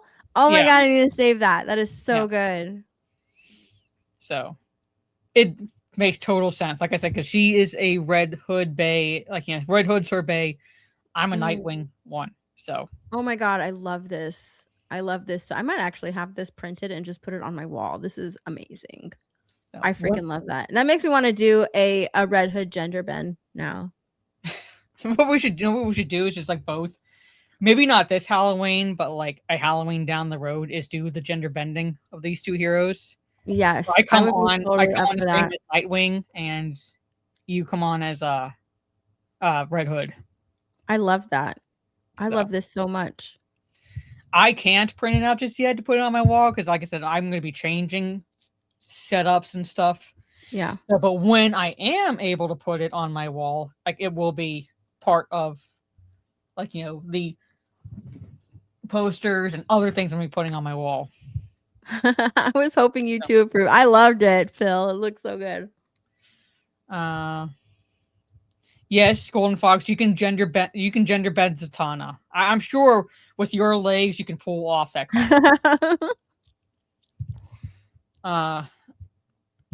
again, if you're new here, chat, and Steph's heard this plenty of times, I will be physically assaulting Dan at some point down the road. So, who the hell is this? I'm just saying, like, we I'm could sorry. do that down the road. We will, like, cosplay. It would be a gender bending Nightwing and Red Hood, but I think we could pull it off. So No, I don't like it. No, what? no. I don't know. I just opened Twitter and I saw this rumor. This is just a rumor, Okay. Let's see. but Chat. it's a rumor that already it makes me mad. I don't like it. Actor Tom Brittney has been cast to play Batman. The source is John Campea. Okay, Okay, that's where you keep take that it with let's a keep huge that grain in of mind. salt. Yeah, huge grain of Let's salt. keep that in mind. The Yeah. source is John Campea. Yeah. I don't buy like it. it. I don't buy it. I don't like it. He has to be believable as both Bruce Wayne and Batman, and I really do not buy him for either. No. Nope. I'm pressing exit out too, but that casting, if it's true, nope. Look at the DC simps or the like simps in the chat. This is good news. No, it's not. I don't even know who this actor is. It says he's an actor. What's he been in? Like I don't mind that it's a no-name actor, but I don't see no. No, I'm just saying like no, I don't buy it. Now, granted, I did not buy Ben Affleck cast as Batman in the Zack Snyder films, and that's mainly because I did not think Ben Affleck was necessarily a good actor. He wasn't horrible, but he wasn't like the greatest actor. But fucking hell, did he like make me a believer in his portrayal as both Bruce Wayne and Batman? But at that point, I could see it. As it got closer to the release of the film, I could see it with the behind the scenes photos and like his and so forth. I could see it. He made me a believer. This one, I'm trying to picture him even as Bruce Wayne. I don't see it. I don't see it. I don't even see it as Bruce Wayne. Where's his butt chin? Where's his butt chin? This is all wrong. Oh my god. I don't even know if he's a good actor. I've never seen him in anything. Look. No. I don't like it. No. I don't like it at all. No, I would buy Jensen Ackles and the live action Batman first before I bought this guy as a live action Batman. No. And nothing against Jensen Ackles. I love his voice work when it comes to The Dark Knight in the animated films. I would buy him as a live action Batman first before I bought this guy. Is Steph into guys with butt chins now? No. Batman needs it. Yeah, but I'm saying like he needs a little stronger jaw. He needs a strong jaw and a strong chin. Who is this guy? I don't like it at all. Like I'm trying to cover. Dude, if you cover his face, right, with a cowl, mm-hmm. It doesn't work. It doesn't work. It looks so feminine. Like it looks so. I'm literally covering his face for it. I'm just looking at the bottom half. It looks so feminine. I don't like it at all. No. Nope. Yeah, not buying it. No. How old is he? I don't even see him as Bruce. Yeah. Yeah, I'm saying like I don't even see him as Bruce Wayne. I need to be able to see both the actor as Bruce Wayne and Batman, and I don't buy him as Bruce Wayne because he needs to sell me as that. Because that's the face we're going to see. He's 36. I would not believe that because he looks younger than that. I don't know. Okay, wait. Here's this one. Here's this picture. Hold on. All right. No. I can't. No. Not even that. Not even like him like trying to look brooding. Do I buy him as Bruce Wayne? If he were younger, I would buy him maybe as a Jason Todd, but he's too old. He's got. I don't like it. Again, chat, this is a rumor, and it's a rumor from Oh John. my God, I don't see it. It's a rumor. It's a rumor. So I wouldn't even say Okay. Dick Grayson. I say more like a Jason Todd. Younger. Yeah, he looks like a Jason Todd. Um, He does look like a Jason Todd. I don't see it. so This is gonna ruin my night if it's true. If this ends up being true, it's gonna, you know what? It's gonna ruin the rest of my year. yeah, I'm gonna say it's gonna ruin your 2026, not just your night. It's gonna ruin your 2026. Yeah. Like, well, this year's gone to shit. The only other thing I have is, well, you want to talk the Odyssey real fast, because this article says like why the Odyssey has caused so much controversy, and it's that woman whose screenshots you kind of posted, that, what's her name? What's her name? Who? The one who did the translation. Oh, Emily Wilson. Yeah. Yeah. Yeah, so it says here, the Odyssey is based on Homer's ancient poem about warriors and kings, gods, and monsters. What is there for anyone to grouse about? Well, you kind of have to still be accurate, because Homer does, like, say, for example, not just implies, but strongly points out that Helen of Troy is not a black woman. But well, Emily Wilson thinks that she can be a black woman. Yeah, she didn't mind that casting, because yeah, they asked her about that casting. She didn't mind it. She could be a black woman. One right-wing blogger. See, the thing is, like, they're going against, like, like, it's the right-wingers, like, like far right-wingers that are having these issues. Where is it? Matt Walsh declared that Nolan had cast a woman of Kenyan heritage as Helen because he was afraid of being called a racist. He didn't offer evidence of Nolan's supposed fears, and indeed, the vast majority of the cast is white, but that didn't stop Elon Musk chiming in with the agreement. Well, it's basically been proven that, yeah, she's playing Helen of Troy. So it's not exactly like, Matt Walsh was without credibility there. Yeah, what's so funny is that Helen has the tiniest role in the Odyssey. She's barely mentioned in the Odyssey. Because the way that works out is the Iliad is the lead up to the Trojan War, where the Odyssey is like Trojan War, like the Trojan War kind of thing, and post. All right. So really, Helen of Troy does not play a big role at all in the Odyssey itself. She's more mentioned in the Iliad than the Odyssey.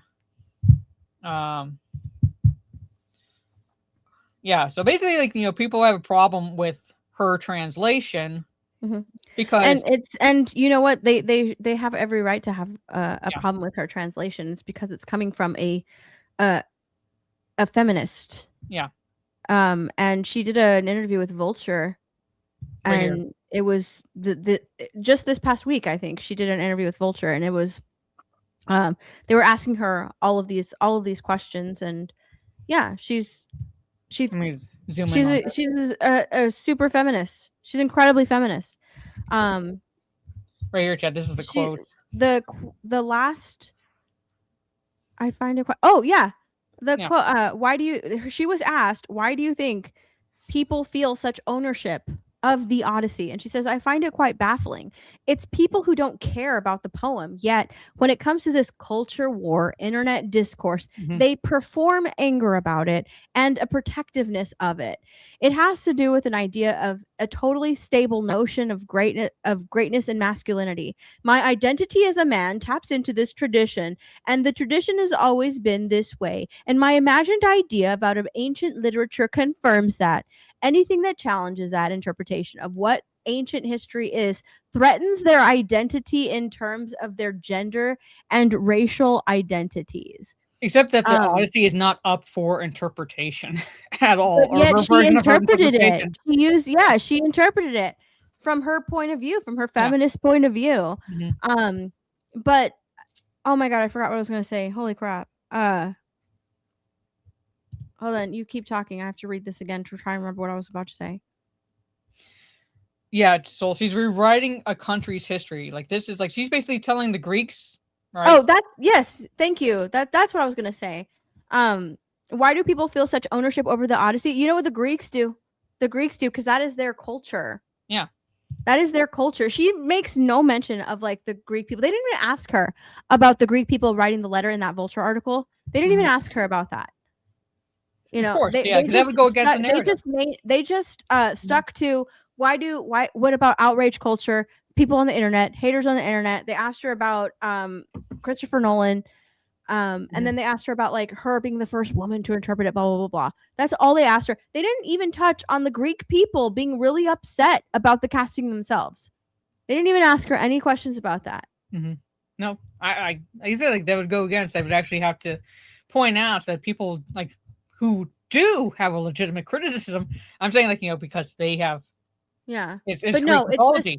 They yeah, have but ownership over it. So yeah, they would have no, problems. it's just the men online who feel threatened about this interpretation Yeah. over this interpretation of the Odyssey by Christopher Nolan. Like, that's it. It's just men. It's just outraged men online who feel threatened. Their masculinity is threatened. Never mind that I'm a woman and I'm upset at this because the focus is innately masculine because like the Odysseus is the main character of the Odyssey. Right? Like I said, it's the Iliad leads up to the Trojan War. The Odyssey, like it's where like basically the Trojan War kind of happens and ends, and Odysseus is trying to get back to his family. That's his only goal. And no matter what he does, the gods, like the assholes they are, just step in and thwart whatever it is he tries to do. But it is innately masculine because he's the focus. He's trying to get back to his wife and son, who was born literally when he was called up to be a part of the Trojan War. So it's like it is innately masculine because you're following a father trying to get home to his family. Who's trying to protect his men, right? Keep them alive to get them back to Ithaca, I believe is where Odysseus is from. So yeah, I have a problem with that, like what she says, because I have a problem with like the fact that I'm like, is her interpretation going to like deviate from that aspect of the Odyssey as it is? Like it's going to take away from Odysseus's struggle, Odysseus's journey. Odysseus like again his like no matter what he does, he's thwarted, and he's still.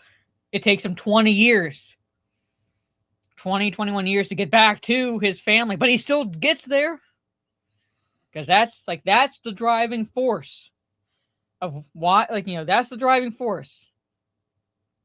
You would think that she'd be fine with that. You would think she would be fine with that. It's not like, some macho goal or anything like that. He's trying to get back to his family.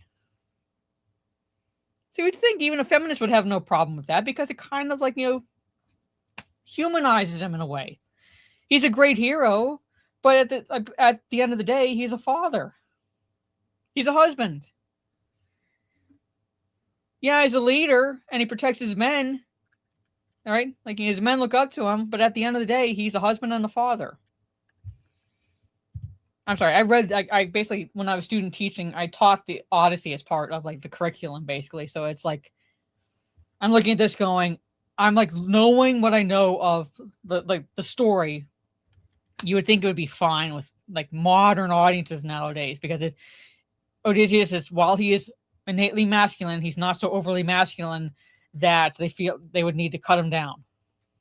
So, yeah, we showed the miniseries. What's his name? What's the actor's name from the miniseries who plays Odysseus? But we showed that version. I don't know. So, and yet people, okay, I haven't seen anything definitive about this, but people are saying that Elliot Page is Achilles. Have you seen anything about that? Of what? That Elliot Page, Armand Asante, thank you. That Elliot Page is Achilles. No, I think it's been confirmed that she's playing another character. Okay, because that was like a rumor going around, but I did not see anything confirming that. So I'm like, is that true? I'm like, because that would be a downgrade. Like that would be a downgrade where Achilles is supposed to be this great hero whose only weakness is his heel. And they make it a trans man. So it's like, what the fuck? It's like what the river that his mom dipped him in took away his manhood, literally. Oh, I'm just saying. It's like that can't be true. All right. I was just saying that can't be true. Anyway, that's what I mean. I do have. We're gonna like end it here because we are close to the 2-hour mark. I did have that the Godzilla King of the Monsters director wants to like confirms he wants to have Biollante in future Godzilla films. Biollante is like a really cool Godzilla villain, Godzilla bad guy. So that piques my interest. I don't know if it'll happen, but that piques my interest. Nice. If it's done well. Google says Ellie Page is playing Sinon. Yeah. Okay. Yeah, that's who she's playing. Or at least that's what I read the other day, that's the character that she's playing. It's still not on IMDb or anything like that. So yeah, that's what I'm saying. Like I was looking on IMDb and like a good chunk of the cast has still not like their roles are still not like on there. Mm-hmm. So I was like, so always a little bit more than that, basically. But I think that he would be like a really cool villain to look at. But anyway, so yeah, we're coming up with the 2-hour mark. It's been kind of a long day for me, so I'm going to call it here. Next week, unless like anything changes, it'll be on Steph's channel. We'll be doing a kind of like a July 4th-esque, I guess, weekend because yeah, happy 250th birthday, America, this weekend. Celebrating 250. All of the people that are in America for the World Cup are going to be here during 4th of July. And it's the 250th birthday, so that's going to go down. I can't wait for those videos to come out. They're like, oh my god, I'm looking forward to seeing those videos. I saw their reaction to the 4th video of July. of this one British guy who actually like he started to GoFundMe just so he could stay longer in the States and experience 4th of July here. I think like he was able to raise the money so he could stay longer than like what he was originally planning to. Cool. Yeah, but most of them are going to be in the States. Yeah, like for which I'm sure is going to be one hell of a fucking 4th of July. I know, that's so exciting for them. Yeah, I honestly I want to trade all the people, all the libs that don't like them, that don't love America. Like let's trade them with all the people, with all those. Yeah, because like most of the people who've come here, the foreign nationals who come here, and like we owe America an apology. Like. I know. I honestly wish we could do that. Like, hey, you don't want to live here, go live over there. They'll give you their house and you give them your house and you can just trade. Yeah, we'll just trade. But this is permanent, but you just trade.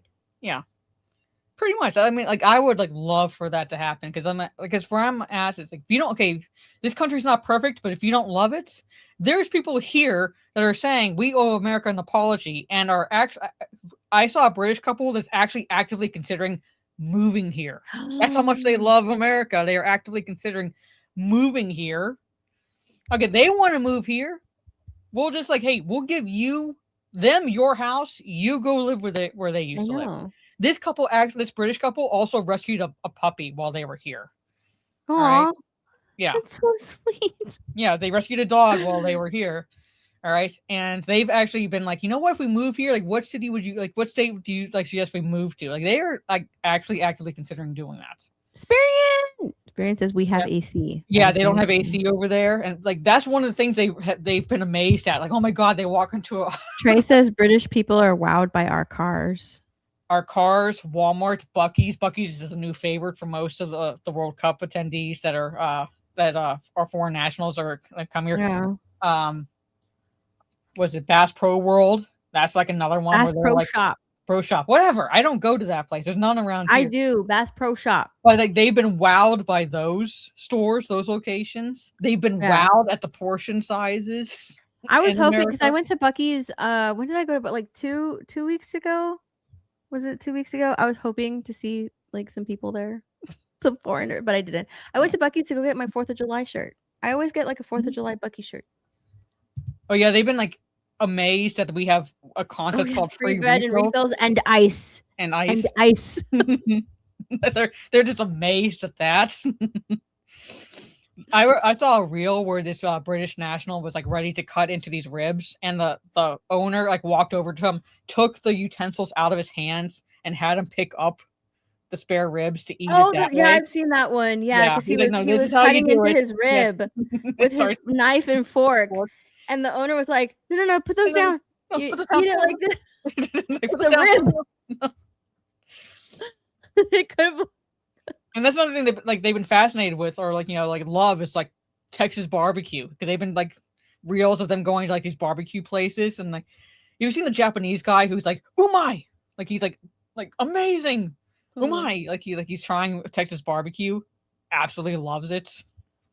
Yeah, it is good. When you even have a French national saying we owe America an apology, like I know, I saw that one. You know, when the French guy, what I noticed about the French guy, I think he said like he had just gotten out of like a movie or something like that. I don't remember. But it looked like he was walking from the theater to his bed and breakfast. I'm like, when is this man gonna stop walking? Why is he walking so much? Why isn't he like taking an Uber? He walked the whole way back to his Airbnb. Yeah. I was like, what is this? This guy didn't get into an Uber? What is happening right now? Oh, you remember the British guy that we tend to like to watch? His name is Josh. Oh, yeah, Josh from England. Yeah. And he was pointing out that prior to people coming to America, all right, this is prior to them coming to America, they were like, they were British citizens going, we'll just cross the I-95. We'll just cross the I-95. Sure. He's like, I'm sorry, the I-95, and he like points like these like this text of stats where it's like the deadliest highway in America. Yeah, you're just gonna waltz across the I-95 to get to where you need to go. He's like, I'm sorry, what? Yeah, sure. Did you see that Josh from England got his his citizenship or something? Oh, I didn't see that. Yeah, oh, he was very excited about it. That's cool. And him and his friend had been working on that, and so he got. Oh, the other guy. Like, even talking about like the other guy. He does. Yeah, his other friend. They've been working on that, so they have like dual citizenship now. That's cool. I like those guys. They seem like fun. I watched reels of them like trying these local restaurants in whatever cities they were in, and they seemed like pretty cool to hang out with. And what else? Oh, another reel I saw, and we'll wrap up chat. Another reel I saw of Josh is like, could you make this happen? It's like to the American people, tag Tom Brady. Like, I just want to catch a pass from Tom Brady. It's like his like bucket list goal. And he's like, if that's the way I go out, like if I get beamed in the head with a football and that's the way I go, then I'll go out happy. But he just wants them like a pass from Tom Brady. So people are like tagging Tom Brady in the comments like, Tom, make this happen. Make this happen, Tom. Oh, I haven't seen that. I haven't seen that one. I don't know if Tom Brady has seen it, but he's like, yeah, if I die from a pass from Tom Brady, I'll die happy sort of situation. This says we have pedestrian bridges and stuff over main roads. Yeah, we don't have that here. We don't. We don't. No. Like there are like, some bridges, but even then those bridges are like, cars are going across. It's not like pedestrian crossing kind of thing. Like most locations, it's like you're playing chicken with like, speeding cars. So there's no way. There's no way at all. I actually didn't notice how few like pedestrian place like walking how few pedestrian bridges and stuff and sidewalks that we had until this Bruce said something. I was like, because I didn't even think about it. I've never even thought about it. We're used to driving to where we need to go. Yeah. Because we're such a driving country. Whereas like Josh points out, like this group points out, it's like you can walk to wherever you need to go. Yeah, you can't do that here. It's just so spread out. Yeah. And like don't get me wrong, we have sidewalks and stuff, but like sometimes the sidewalks will cut off. The sidewalks are mainly in neighborhoods. Yeah. That's it. Otherwise, if you're trying to walk like a highway, for example, the closest you'll get is whatever like berm there is, like like where they have it so that cars can pull over safely. Cars can pull over, yeah, but that's it. That's not what I would call a sidewalk. That's still you're putting your life on the line situation, kind of a situation. Yeah, I never see anybody walking there. But anyway, yeah, Chad, that is Talk Nerdy to Us. Most of it was again, if you want to spend money to go see Supergirl, we're not going to tell you what to do with your money. It's up to you. But those are our impressions of the Supergirl movie. So it's like, watch it at your own mental peril is what I'll say. Or how about this? Save your money for a potentially good film down the road, like maybe Evil Dead Burn if you're into horror movies. Hell, maybe even The Odyssey if you don't give a shit about what the woman Spider-Man. Spider-Man, Brand New Day. There are plenty of films coming down the road where it's like, save your money for those. I would say, in my opinion, which would be, I would say, likely more entertaining films to go see. But before I give my outro, Steph, let everybody know where they can find you and all that fun stuff. YouTube, Instagram, and Twitter, all at My Nerdy Home. Yep. Like exactly like that. So, and for me, I will tomorrow. I am not streaming because I'm playing the Lego Batman game. I've been streaming that, and I've gone to a point in the game where if I were to continue, it says point of no return. So I stopped there. And what I'm going to do tomorrow, chat, is I'm going to try to get as much of the side stuff done as possible now that I've unlocked Batgirl. I have Dick Grayson as Nightwing now, and Talia al Ghul, because there's some things I could not do because I did not have all the characters unlocked, or most of the characters unlocked. So what I'm going to do, is I'm going to go do the side stuff tomorrow. I'm going to spend like most of the chunk of the day tomorrow doing the side stuff around Gotham, so that way, if there is really a point of no return, I'm not shit out of luck. And then resume streaming, doing gaming streams this week. Tuesday, Wednesday, and Friday is the plan, because I have a week break between sessions for my classes, and then Thursday is a reading stream. I'm going to try to do, I don't know if I'll be able to do it. If I can, I'll try to do like an afternoon gaming stream on the 4th in celebration of America's 250th birthday. Yeah, it'll be offline, basically. So, yeah, because I have no idea when I'll be able to start it, so I don't want to say, yeah, I'll totally do it through Discord. I might have to do it in shifts kind of thing, where it's, I play for a little bit, take a break to go do something else, and then go back to playing it. So, it'll be like offline tomorrow. And then next Sunday, Talk Nerdy to Us will be on Steph's channel at 8:30 p.m. Eastern for like a pop culture talk and July 4th post celebration. Yeah. Yeah, well, you don't get to see that Golden Fox, so sucks to be you. But yeah, so I'm going to try to do most of it at least off stream, basically. So we'll see. Anyway, but on that note, ladies and gentlemen, have a good rest of your day or evening wherever you are in the world, and we will see you all next week for some more Talk Nerdy to Us. Bye.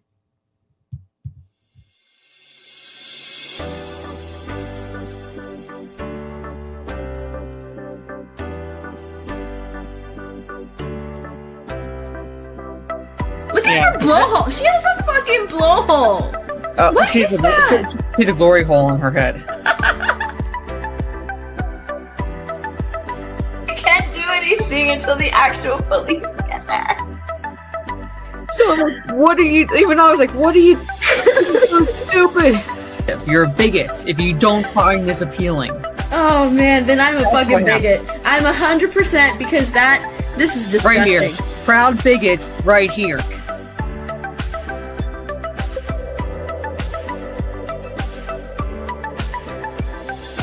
I need to calm down. I think. Okay, I'm entertaining the chat. I enjoyed King Shark. Found it cute and adorable. Which are words you shouldn't be associating with King Shark. I'm sorry. I'm like literally messaging. Oh. It lasted a little bit long. This stream went on a little too long for Mara's internet. I don't care now. Oh my god, what is this? What happened? I've taken over somebody's studio. And you know what? I'm a little upset. I'm not upset. I'm not upset at all. All right, well, I'm a little upset, but I'm not upset. I'm not upset. You rampant slag. He listens to metal. Oh, I really insulted him. Yeah, you did that. Fantastic yeast rhymes. Fantastic. Jesus, fuck. I can't talk right now. What do you think they do at the I'm just Ministry saying- of Magic? I'm just saying you're saying it's been a perfect system for 1,000 years. It hasn't been a perfect system. That's why I'm telling you they have departments in place for anything that were to happen. There's like this place that's like a drive-through daiquiri place. I drove through it. When she says drove through it, she means the actual drive-through, not the building. They have like 20-ounce drinks and then 32 ounces. I was like, you know what? Give me the 32 ounce. It is huge. That's what 32 ounces is. 32 ounces is like 4 glasses. I didn't realize. Hi, I'm Jason. Oh my and God. This is Momoa. I imagine you did laugh way too hard and too long at this. Mara is my ride or die. I love Mara. I absolutely love that intro. What? Oh my god. Oh my god, that was close. Mara. Oh no! Oh my God. Are you okay? Mara, what channel is the stream on? Mine!